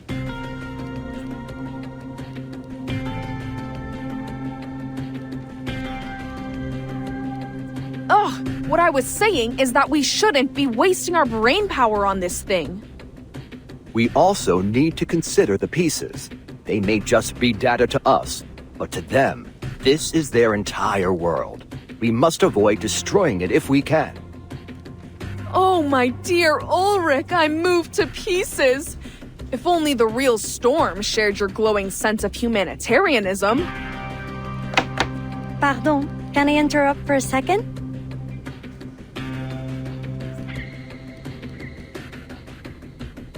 I have good news. I've tested the communicator's durability.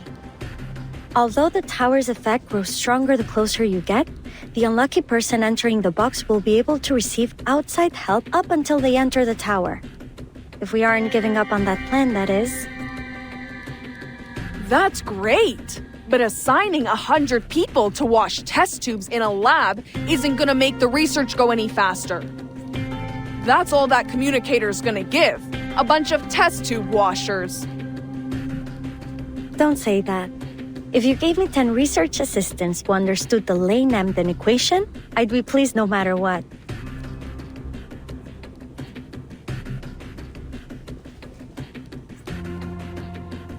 What I meant is that I will go.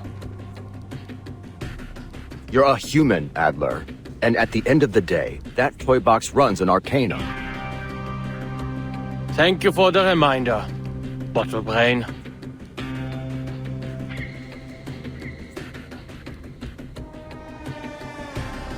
I'm certain you will all provide more help than test tube washing, like capturing arcane fluctuations and relaying the data through the communicator. Besides, I'm the cryptographer here. I doubt any one of you has undergone even a fraction of the cryptographic training required to reverse engineer a key from an as of yet unknown cipher. Well, I certainly haven't.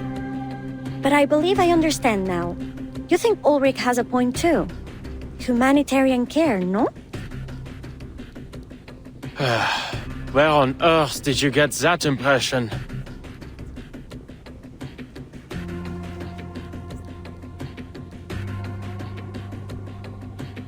All right.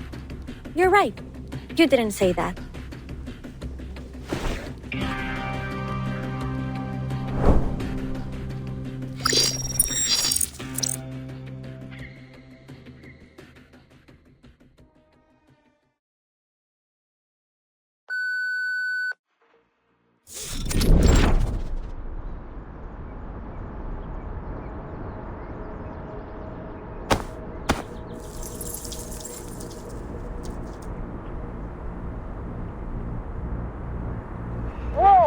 Look at that ball of light in the sky.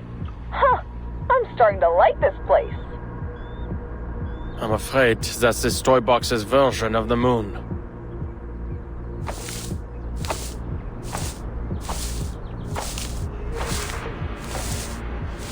Hey, those fir trees over there look like snowflakes. Why don't you tell me something I don't know? All right. I just thought some talk on Koch curves might lighten the topic. Can anyone tell me how to mute this thing?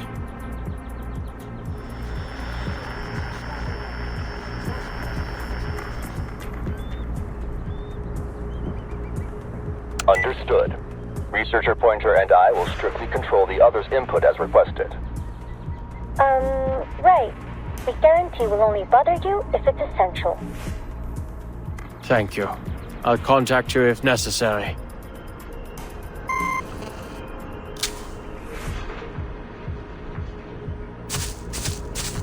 Who's there?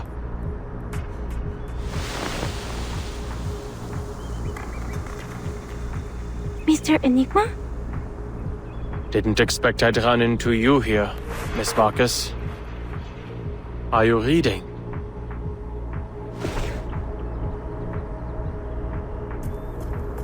Yes, Mr. Enigma. I'm reading a story. The quick brown fox jumps over the lazy dog. That's the story? Ah, I understand. Mm-hmm. It's about legends and people who write history. I haven't finished it yet. The quick brown fox jumps over the lazy dog.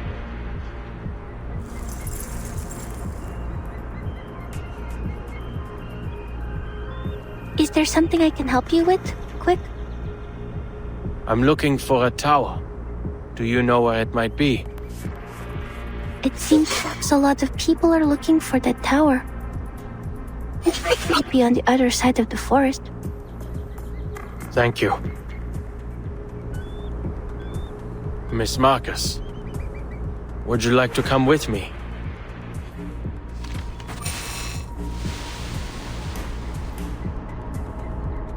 I'm waiting for someone.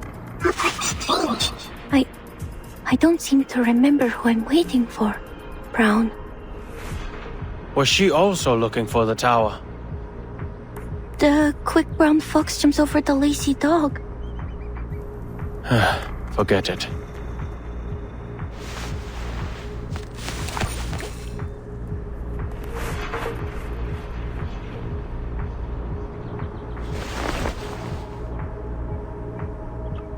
I should go, Miss Marcus. Goodbye.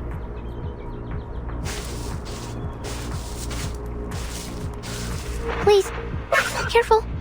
There's a fox, brown in the forest, lazy dog. Thank you.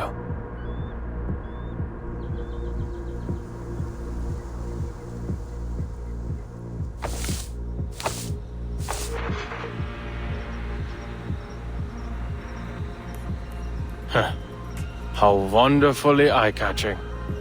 What is this? Tantalus's punishment?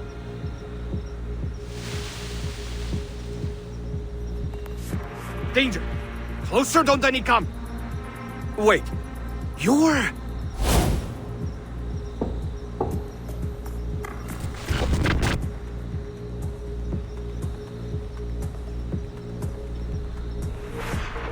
It's me, a tiny, insignificant cryptographer. It's a pity we've never worked together.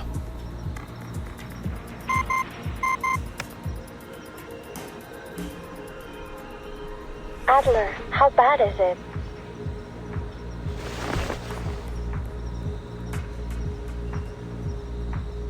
Oh, fine. Just a piece who's gone mad.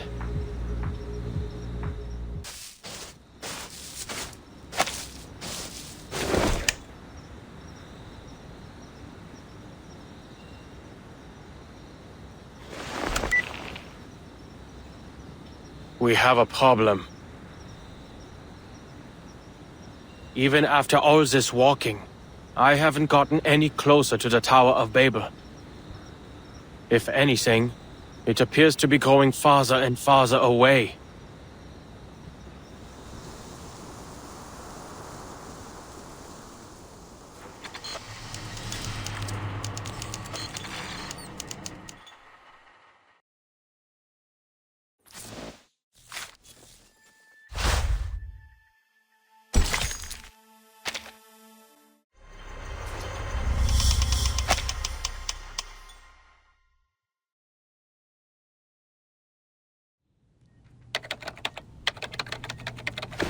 We're all quite used to the language disorder by now, so that isn't much of a problem.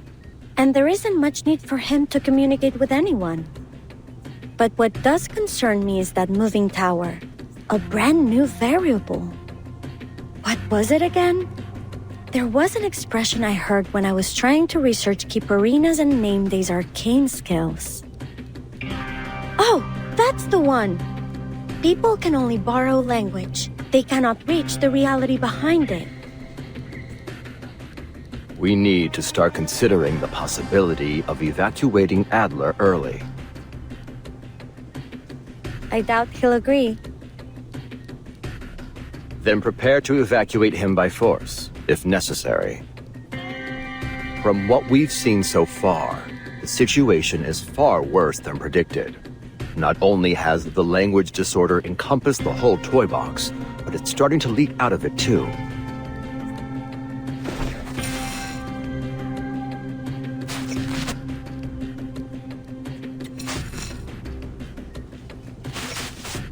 Oh, you're right.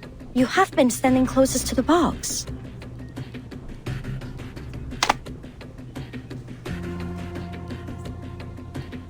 All right, I'll tell him. Saves the two of you from bickering again. Adler, can you hear me? I hope you have some good news. Sorry for what I'm about to say, but I'll keep it straight. The toy box's instability is higher than predicted. We advise you to return early. If you can't retrieve the core soon, we'll have to use our backup plan. Blowing up the box.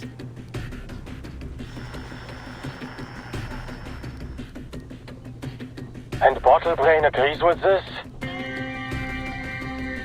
I didn't want this either, but right now, there's no better solution. Ulrich, what are you saying? Ulrich, what are you saying? The disorder is spreading to Laplace again. Your time in the box is limited. And according to the LSCC safety management regulations, ensuring your safety is the higher priority.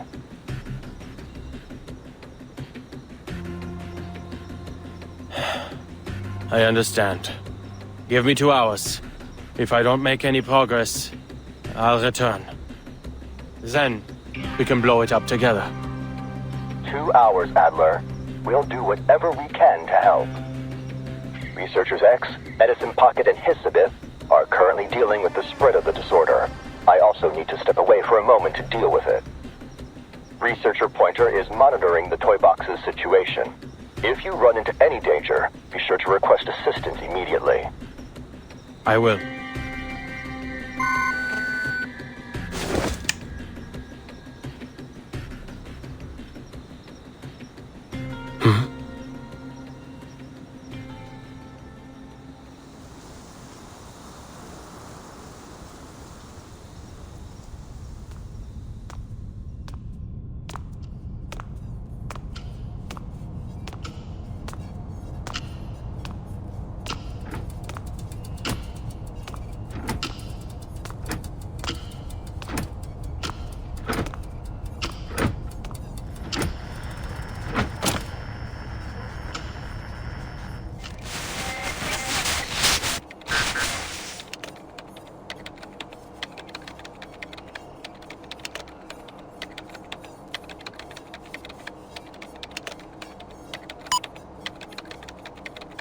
I am not redoing the material reimbursement. Then you can choose not to submit it. But I must remind you that the reimbursement deadline is this Friday.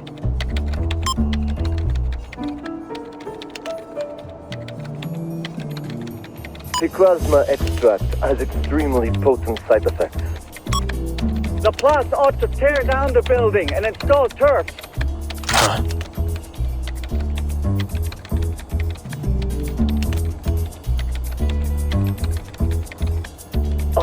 Are you done? You're wasting Laplace resources.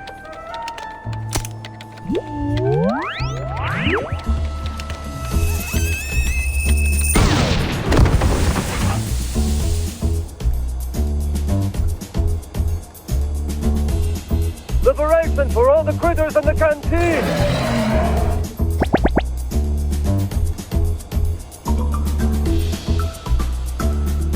What on?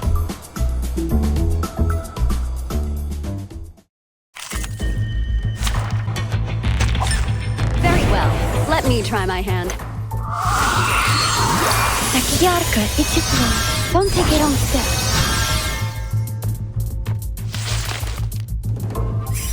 After I leave, I need to supervise X's experiments on critters more closely.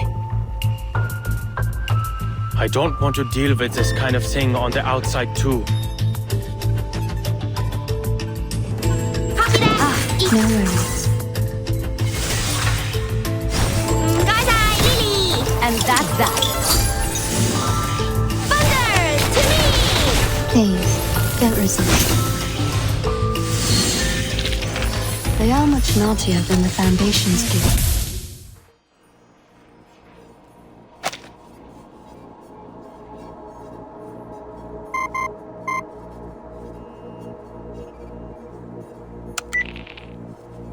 We're back.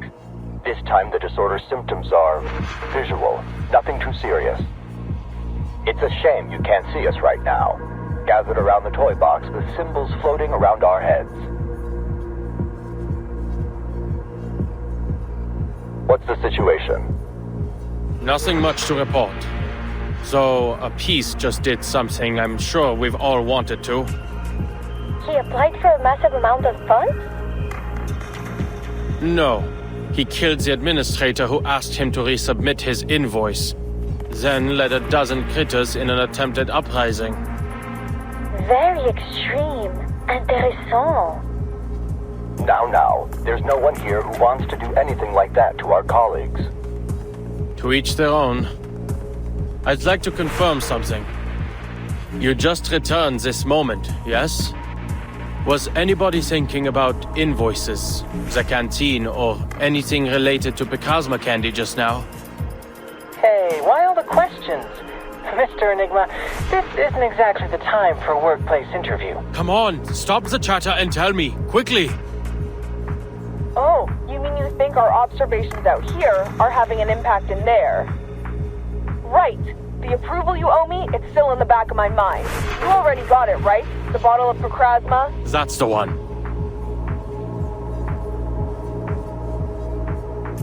Now, I need you to give me some time. Stay away from the box. Do not observe my movements. I see. We'll avoid any eye contact with the toy box. Remember, we have forced evacuation measures in place, Adler.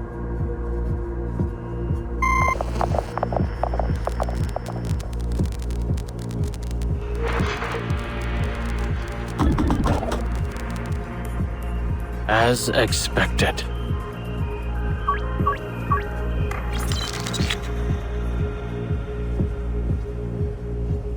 Hey, pal. Coming through. Sorry, need to reorganize all these receipts ASAP. You heard him, didn't you? The deadline's Friday. Don't your projects need reimbursements too? Thanks for the reminder. But my team is still waiting for funding approval. Must be tough. Hang in there.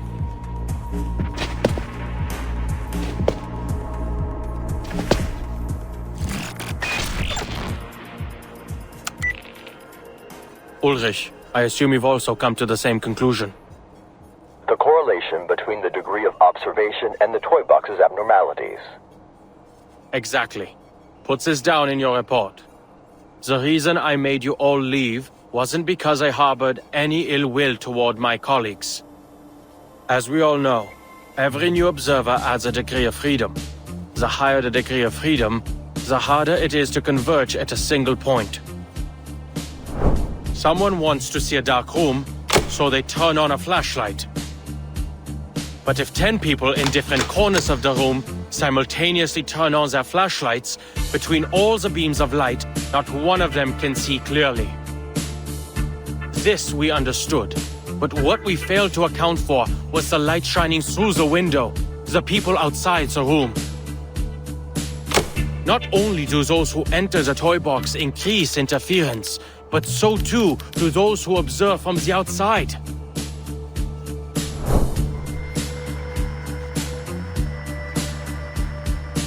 An astonishing conclusion, Adler, but it's a line of thought worth testing. Do you think 2 hours of basic cryptography training would be enough for one of our colleagues to enter the box and take your place? No need to complicate things. We can cut off communications now. What did you say? Turn off the flashlight, and the room will return to its original appearance. Every flashlight, including my own. Let me remind you again, you're not an arcanist. You can't detect the arcane fluctuations in the toy box on your own. Yes, I can. Although the effects won't last for long.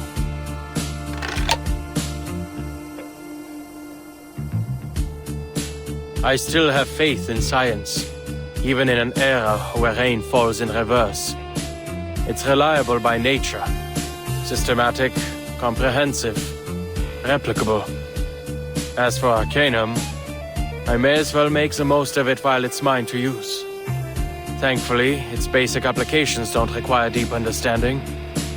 I'll ensure my own safety.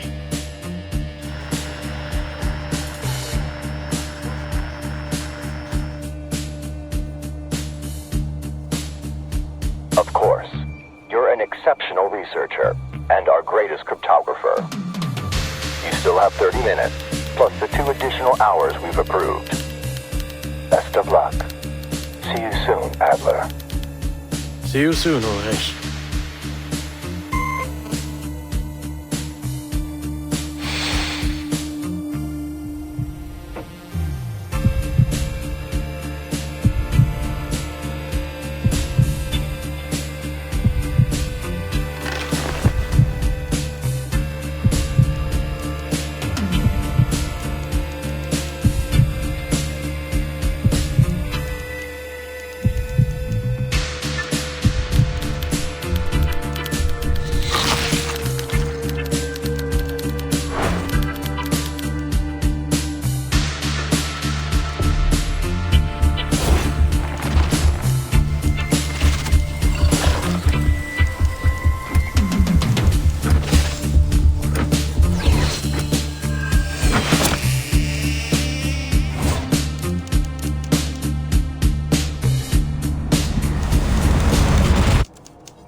What an absurd experience. Using my eyes to gauge the distance, what I saw was a far-off tower and the many difficulties to reach it. That, I realize now, was another result of my observation. Yet the moment I stopped trying to logically deduce its location, lo and behold, here it is.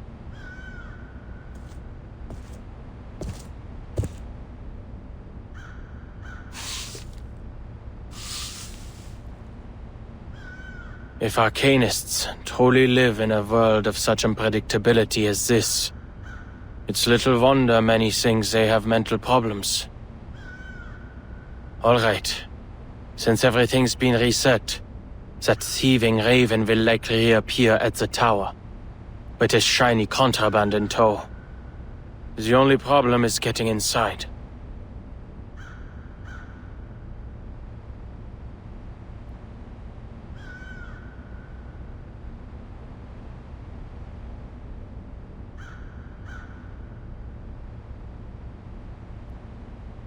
There aren't enough footholds, and I'm not certain whether that structure up there is in fact a window.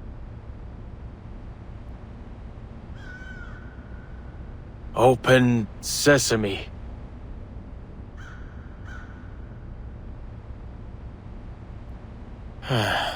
Arcanists can't just make up incantations, it seems. I thought as much. Surely, I don't have to delve into my imagination.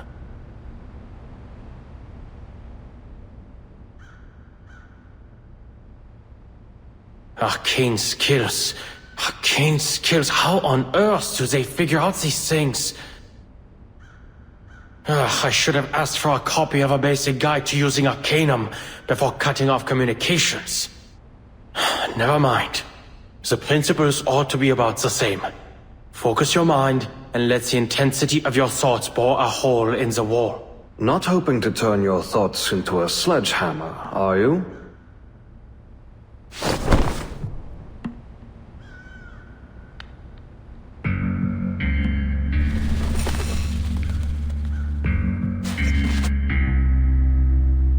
I never expected the ever-logical Adler would have such a wild imagination. Enough wasting time. Hand it over. You didn't make all that effort making your way here simply to rob me, did you? Seems Laplace hasn't been so busy these days. As you can see, your instincts have interfered with our work. If you enjoy collecting shiny things so much, I'll give you this communicator. Take it, or any other thing you want. Empirische Urteile. Überhebliche Spekulationen. Ja, so denkst du. Und genau deshalb wirst du den Nutzern arkaner Fähigkeiten niemals begreifen. That's irrelevant. Has the simulation been upgraded? Or are you being affected by corrupted data? The others haven't shared much personal information on Ludwig. Are you German?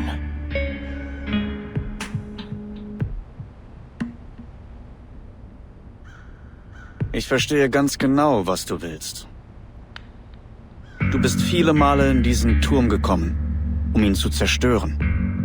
Und diese Farce eines Experiments. Dann hat sich etwas verändert. Du wurdest neugierig, wolltest seine Geheimnisse enthüllen. Der natürliche Instinkt eines Forschers. Doch du wurdest viel zu hastig in deinem Streben und hast begonnen, Dinge zu erforschen, die du niemals zu begreifen hoffen kannst.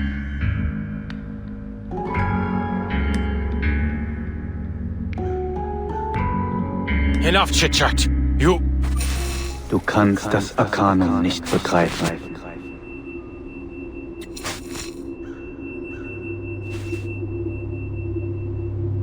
Stop!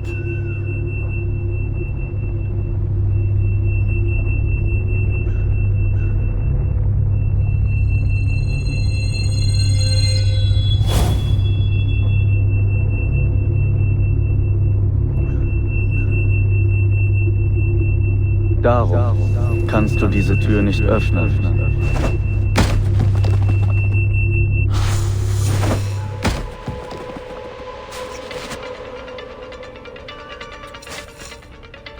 You're the one interfering with my experiment, Researcher Adler. I need the core to help me unveil the mysteries of language. In fact, not long ago, I made a rather decent discovery.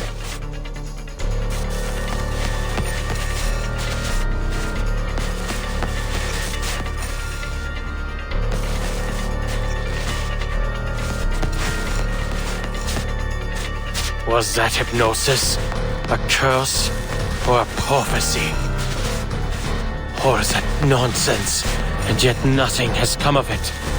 Most likely needs time to activate.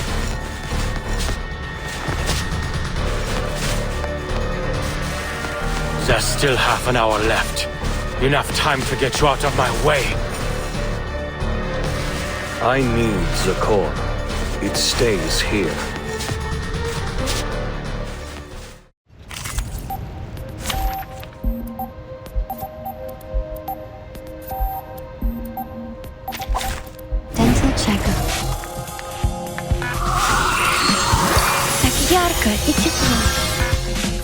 Can't take it on step.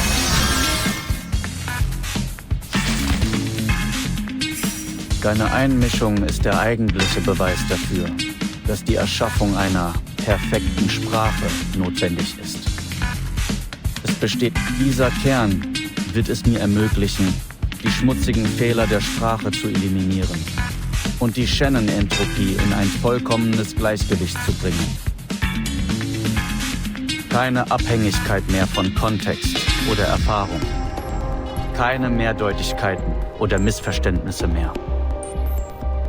Wenn die Entropie ihr Minimum erreicht, kann durch Sprache eine wahrhaft präzise und tiefgreifende Form der Selbstexpression erreicht werden.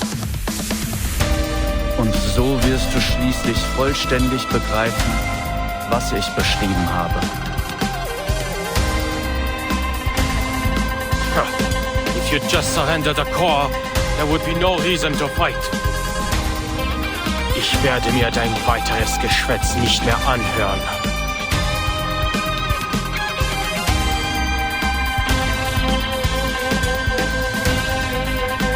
Easy, la. Hold your breath. Copy that. Ah, an interesting one. Easy, la.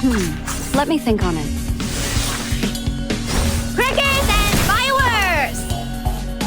And that's that. Thunder to me! I'm ready for this. Rise.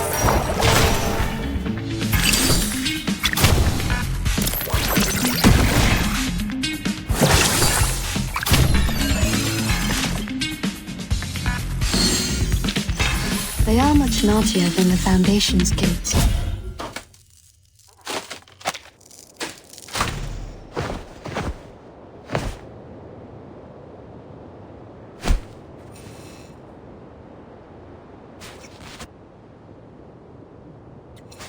My data? You've utterly destroyed it. We both know the box will reset. And you'll go back to your chattering, Raven. Ah, yes. The pieces exist in a world that may be reset. One might think their lives are full of opportunity and that everything is recoverable. But under special conditions, these pieces can also die. What do you mean? The core's contents have the ability to interfere with everything around it. It can tear your mind apart, even scramble your data into a jumbled mess. Opening its protective shell won't bring you the results you're looking for. Ludwig already paid the price for his curiosity. His experiment failed, and his mind was imprisoned here. It wasn't until a short while ago that he finally departed. I am merely a segment of leftover data, an attempt to warn other curious minds to stay well away from danger. You mean to say your actions came from good intentions? Care to explain that incantation of yours? It still hasn't taken effect. It was meant to change your mind, to prevent you from comprehending the arcane presence here. In stopping you from entering the tower, you would be protected from the madness and ruin that awaits. There's no need for you to go the way of the other pieces who came here, breaking down piece by piece, until you eventually vanish into nothing.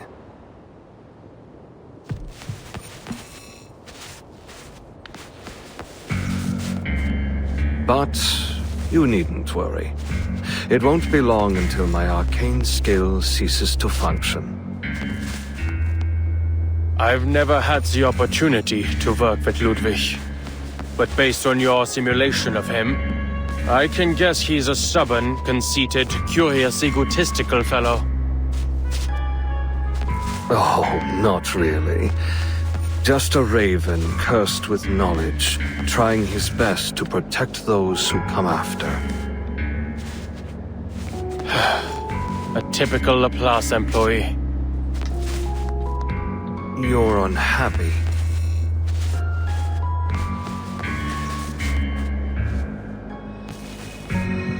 No.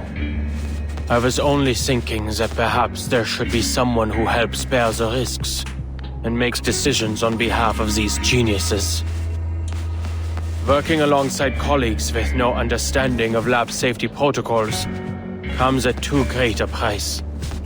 Having a branch director go missing for so long must have certainly affected productivity.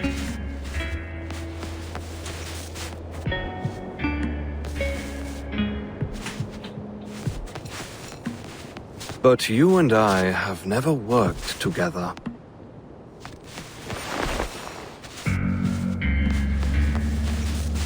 We've been colleagues for the last 10 minutes. You're not going to heed my warning, are you? You're still going to remove the core to satisfy your curiosity. I am going to take it. Because I want Laplace to remain a place for people like you. Someone has to do something.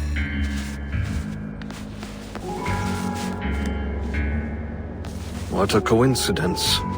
Some of the previous pieces who came here said a similar thing. Their data was also destroyed. Unless new data is uploaded, they'll never appear in the box again. I'm not entirely sure what to call it. I hope you'll forgive me for presuming it as death. Which, I believe, is precisely what I'm experiencing now. Farewell, my colleague. I wish you all the best.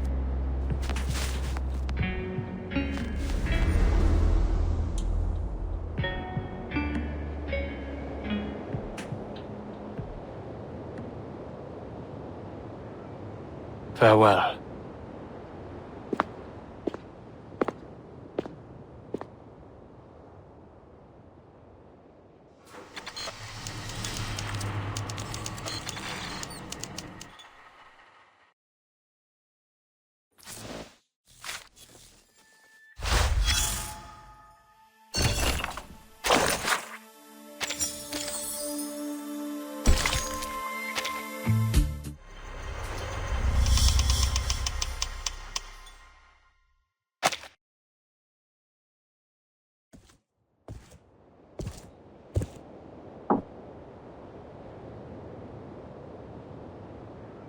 Next time a colleague disappears without a trace, they'd better leave behind more clues first. Not even a crack. This isn't drawn on, is it?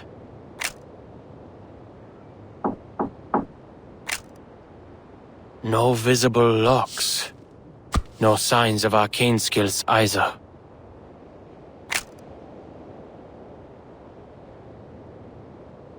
Greta's been here. She found a way through. There must be a way.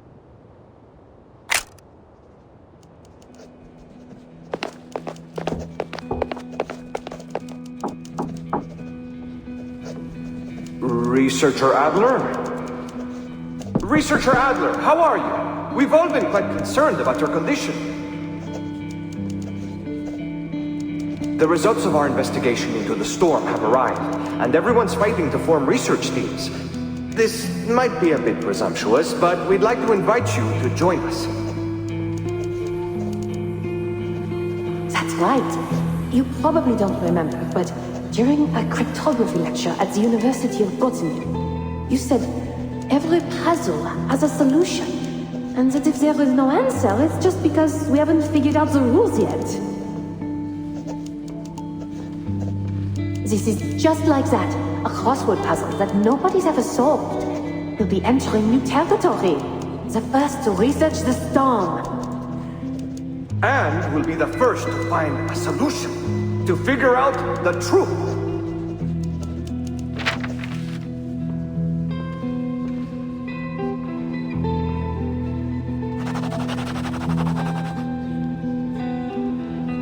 A solution? A solution that can be overturned at any time by the appearance of an inexplicable presence? Only a fanatic would find joy in all this. At least they finally have some evidence that gods are here.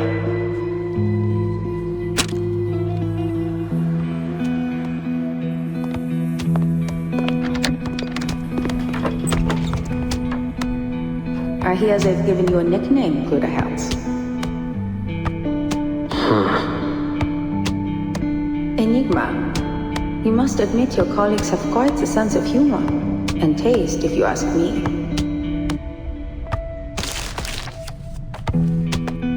You may be helping with some decoding work in here, and somehow turned me into your personal news and paper delivery girl.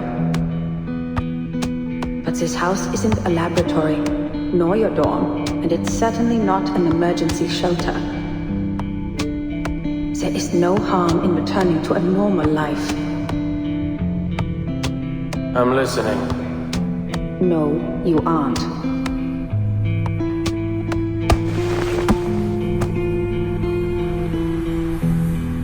All right, fine. I'll say what you want me to say. How's the situation outside, Greta?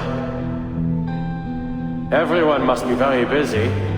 They've given up on sending smart robots to my door, and they haven't asked me to join their various research teams for quite some time.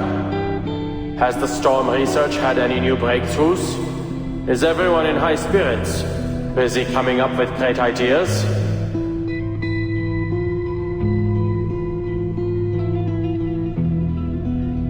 Another storm hit.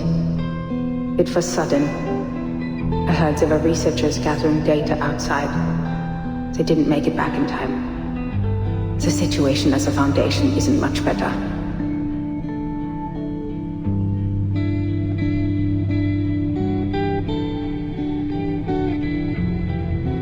Is that so?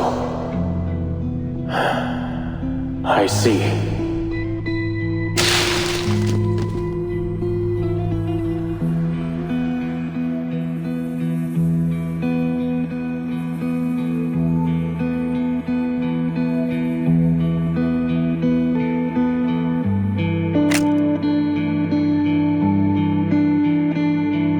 I've attended lectures at Laplace. Their researchers firmly believe they can discover the truth. It's utter conceit.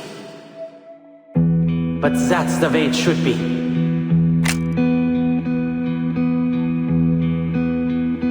I'll take up that hole and do what you've been nagging me to do. I'll take care of those pesky committees. But just so you know, I'm not doing this for the higher-ups who look down on us, but for the people who look up to us from below.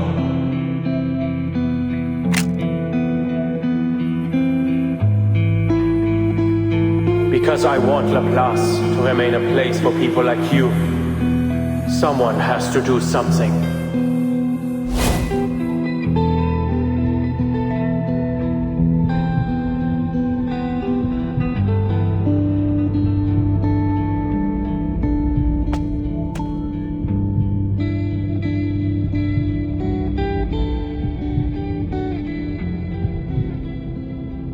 I should have done this a long time ago. No. No need to speculate on how the past could have gone. There's an excellent opportunity. Right here and now.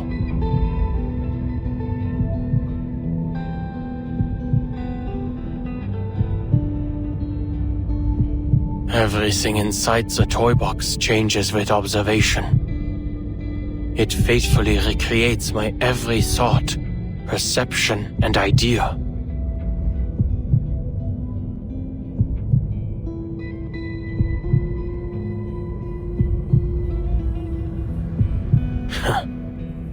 Turns out, there was no wall around the door after all.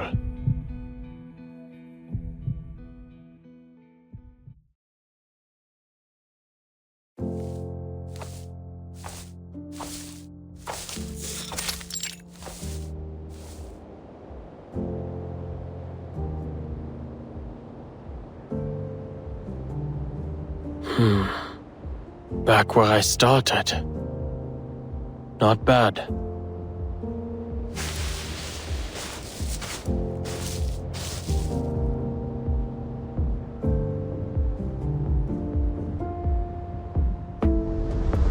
The core can read one's thoughts and make the toy box manifest whatever one desires most. I wanted to create a language without limits, a language everyone could understand and use. And so, it rebuilt the Tower of Babel for me.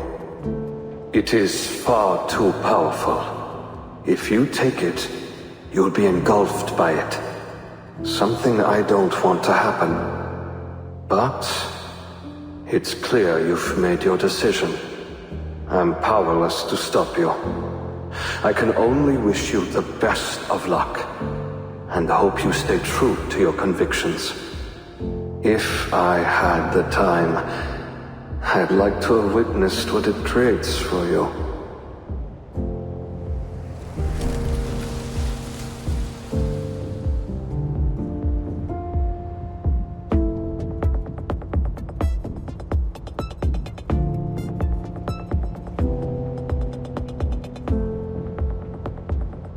All right. Adventure's over.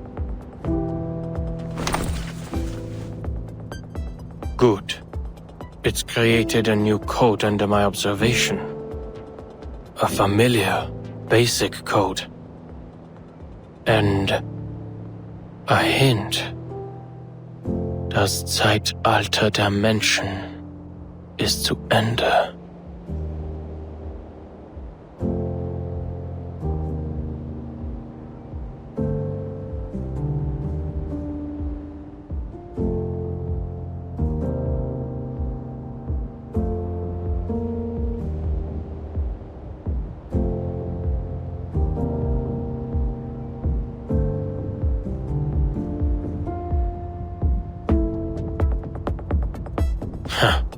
Arcanum.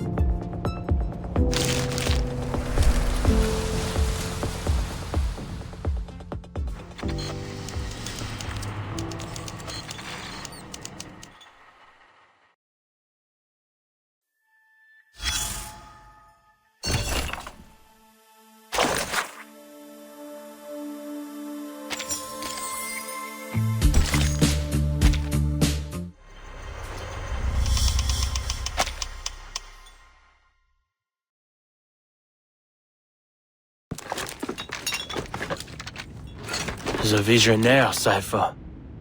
A multi-layered application of the Caesar cipher. In this scenario, using Kaczynski's test to reverse engineer the key from known ciphertext is the most suitable approach. Usually, the key isn't particularly long. It was most likely repeated to generate this ciphertext. Simply find the repeating character sequences and use the distance between them to infer the key's length. It must be a multiple.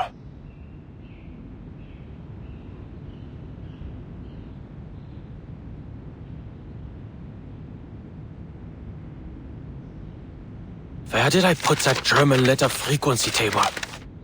First, calculate the index of coincidence, Then try each possible key combination in order. Laplace's computers must operate at remarkably high speeds. All that remains, then, is to pick out the plaintext with the most meaning. Done. And to think this is the answer generated from my observation. I'd expected it to be something far more mundane, like squash or answer.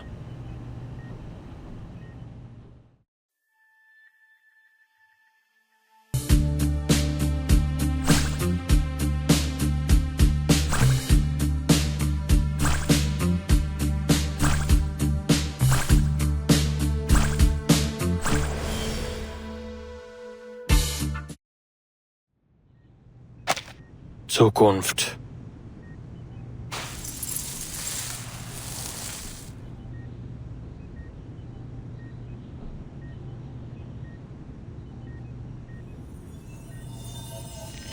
It is...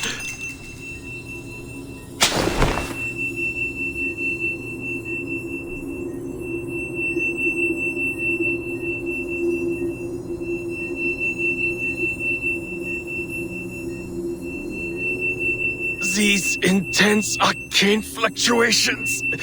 I've seen them before. Verdammt. First, I need to...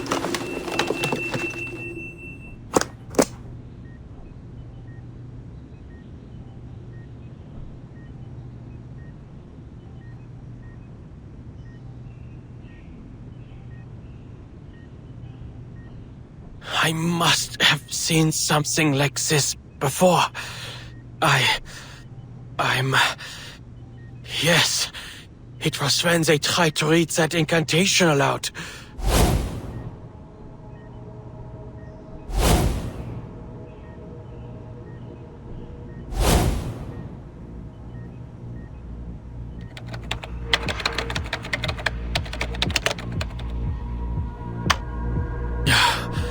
High concentrations of asymmetrical nuclide R were detected in certain locations. Upon inspection, these concentrations were not correlated with any external factors. These locations did not follow any particular distribution pattern, nor did they overlap with the results of our geological surveys. Based on our current research, the arcane fluctuations at these locations are similar to those of an activated Hoffman knot, both sharing the same tremor frequency. Some posit this as a blessing of sorts, resulting from the worship of a supreme existence. For example, the School of Aperons believe in the Boundless One spared them from the effects of the storm.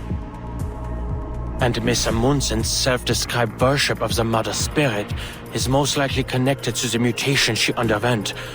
All of these locations had records of relatively extended periods of deity worship.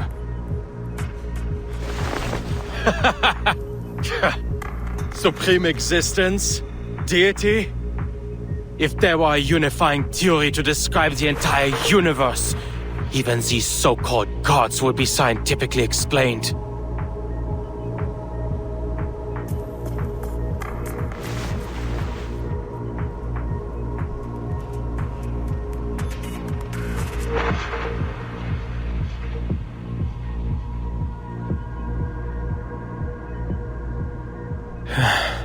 What a helpful little assistant you are.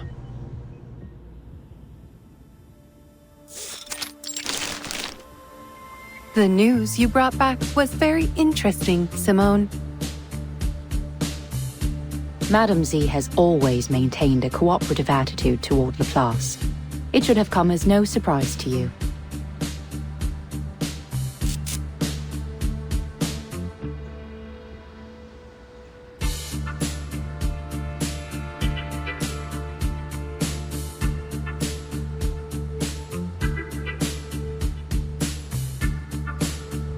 I did not expect Laplace would receive such unique research materials.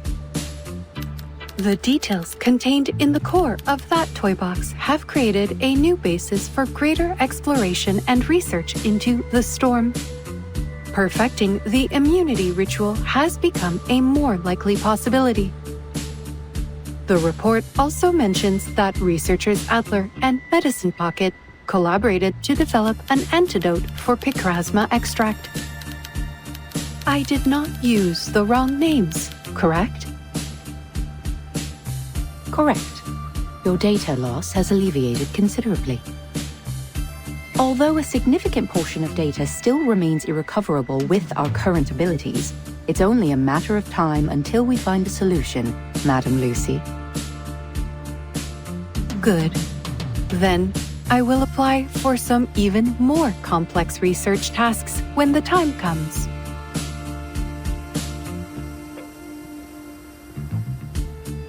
I have finished composing a response to researcher Adler's letter. First, the antidote is undoubtedly an invention with immense practical value, allowing picrasma extract to be used to greater effect. However, their testing methods went against regulations. They have violated Articles 51 and 106 of the Laplace Laboratory Code of Conduct. While I congratulate researcher Adler on his official appointment as director, I must also warn him that he will appear on this month's public notice board for these violations. In other words, everyone will see his appointment and his breach of regulations announced side by side. Based on my estimates, this has a 92% chance of occurring, approaching certainty.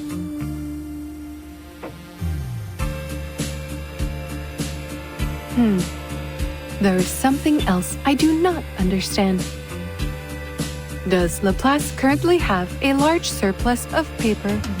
All this information could have been relayed via communication device. It's generally considered that letters are a more formal form of notice. Any other thoughts on his appointment? Would you like me to monitor researcher Adler's performance during his first 3 months as director? There is no need to scrutinize this specific matter, Simone.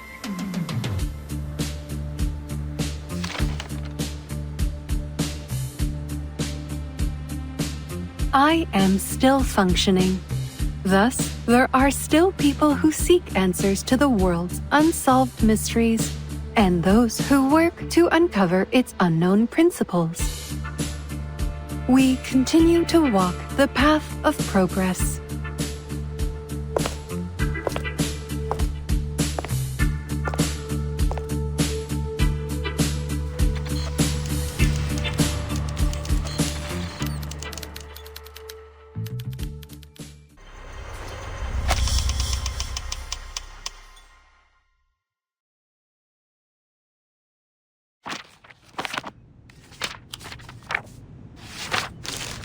This is a very thorough report. And knowing where you stand, it's safe to say Laplace won't be facing many more problems for the time being.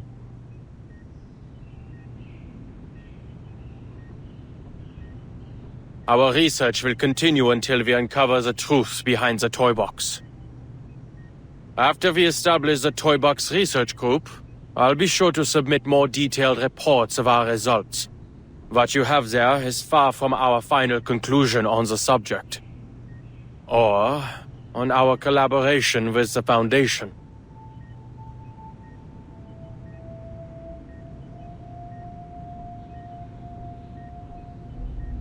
Anyone who gives the final answer without careful consideration is either a gambler or a cheat.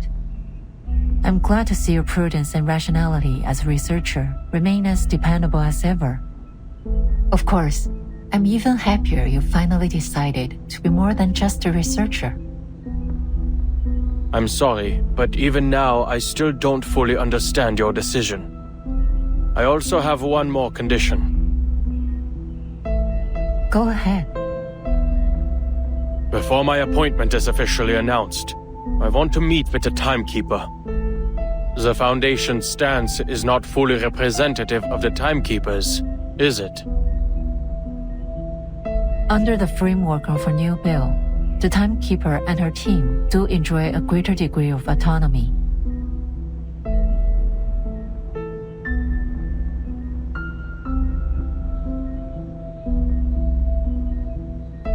Regardless, this isn't a difficult request to fulfill. Laplace's research findings have made many major contributions to the Timekeeper's operations. Rebuilding trust during this period of turmoil is essential. You've become quite proficient at all this. And I'm just finally starting to get used to it.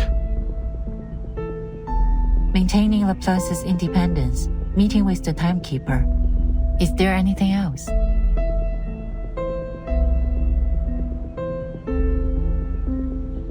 Before the Foundation requests the details of any of Laplace's research, they must inform me what it will be used for. Can you accept this? The Foundation has never deliberately concealed anything from Laplace. We've always guaranteed your right to know. Yes, but the reasons they provide could easily be half-truths, or arrive late. I don't mean to make your life difficult, but you know better than I the reality of how the Foundation operates.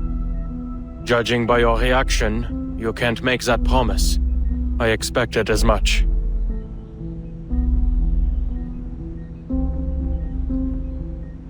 I have no other requests.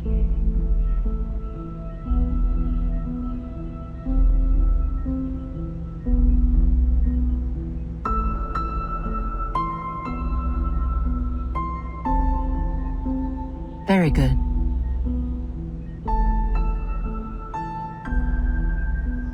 You'll be notified of the official appointment within a week, after which it will be announced to every department. Hopefully, we won't run into any trouble.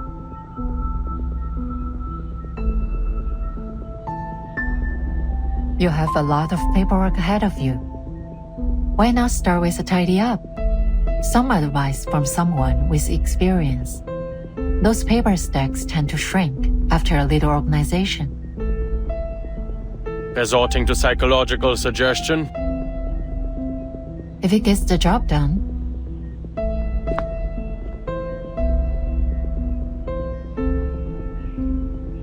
All in all, congratulations to you, Adler, and to Laplace.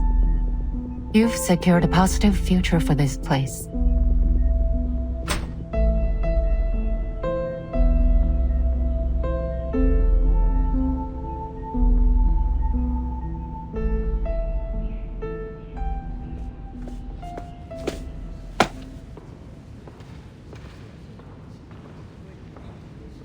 Marguerite.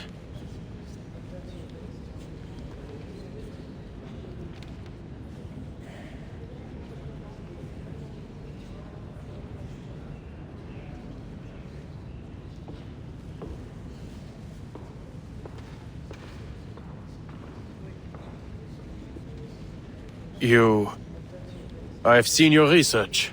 Not half bad.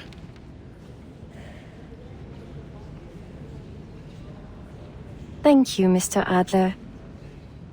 And congratulations.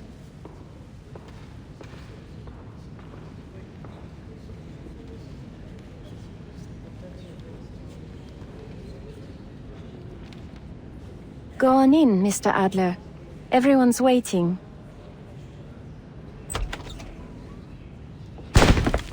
Happy birthday!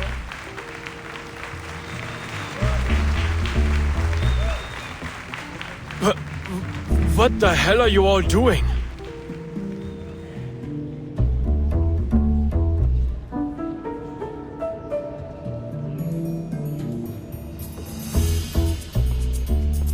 It's a celebration, Mr. Enigma, for your birthday. And for your appointment as director, of course. Today isn't my birthday. Oh, that doesn't matter. You can celebrate it early. The most important thing is today is a day worth celebrating. There's cake. Is that dairy cream? Or something plant-based?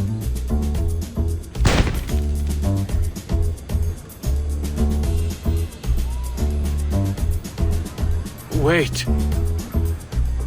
Our readings have shown higher concentrations of cortisol and adrenaline in the air. We've all been under pressure lately, you most of all, Adler. Your index is higher than anyone else's. A celebration like this gives everyone a chance to relax, which in turn will make them all the more productive with the upcoming workload.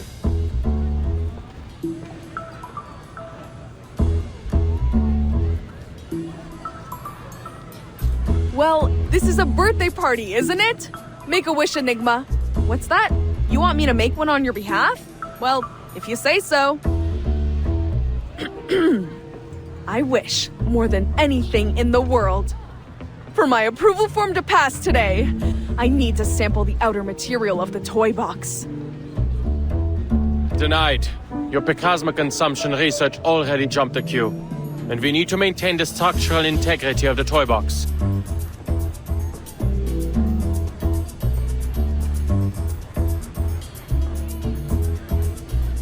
Hey, step away from the box. No.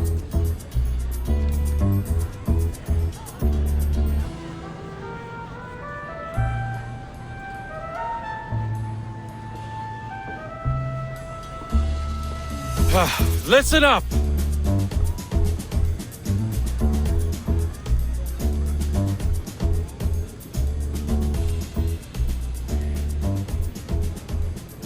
As you all know, I will be serving as Laplace's director.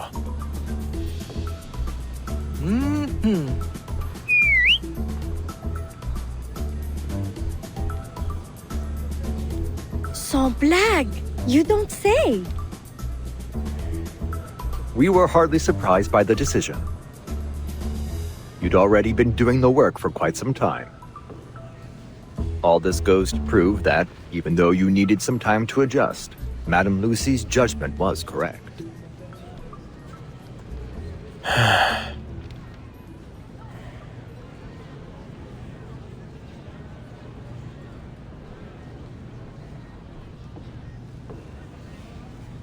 I suppose I've well and truly picked up some useless habits.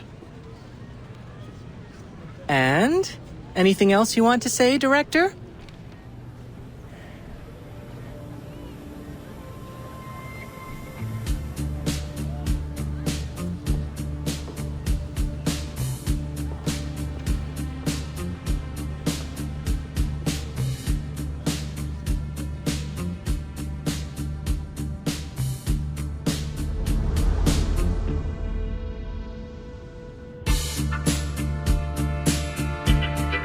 In short, I will do my best. Until we find someone better suited for the job.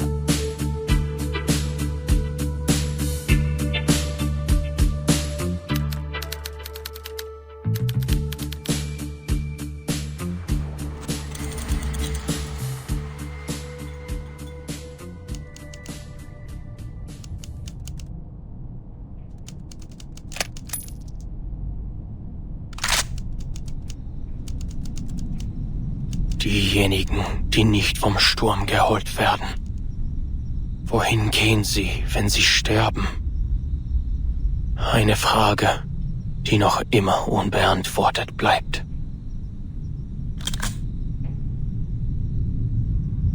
Ich glaube nicht an die Existenz von Göttern, noch an irgendeinen Himmel oder eine Hölle. Ich wünschte, du könntest mir deine Antwort geben, Greta.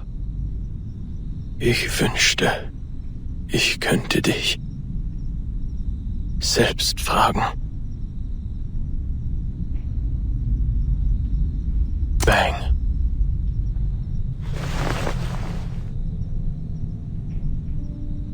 The age of humans has come to an end. But you can continue living.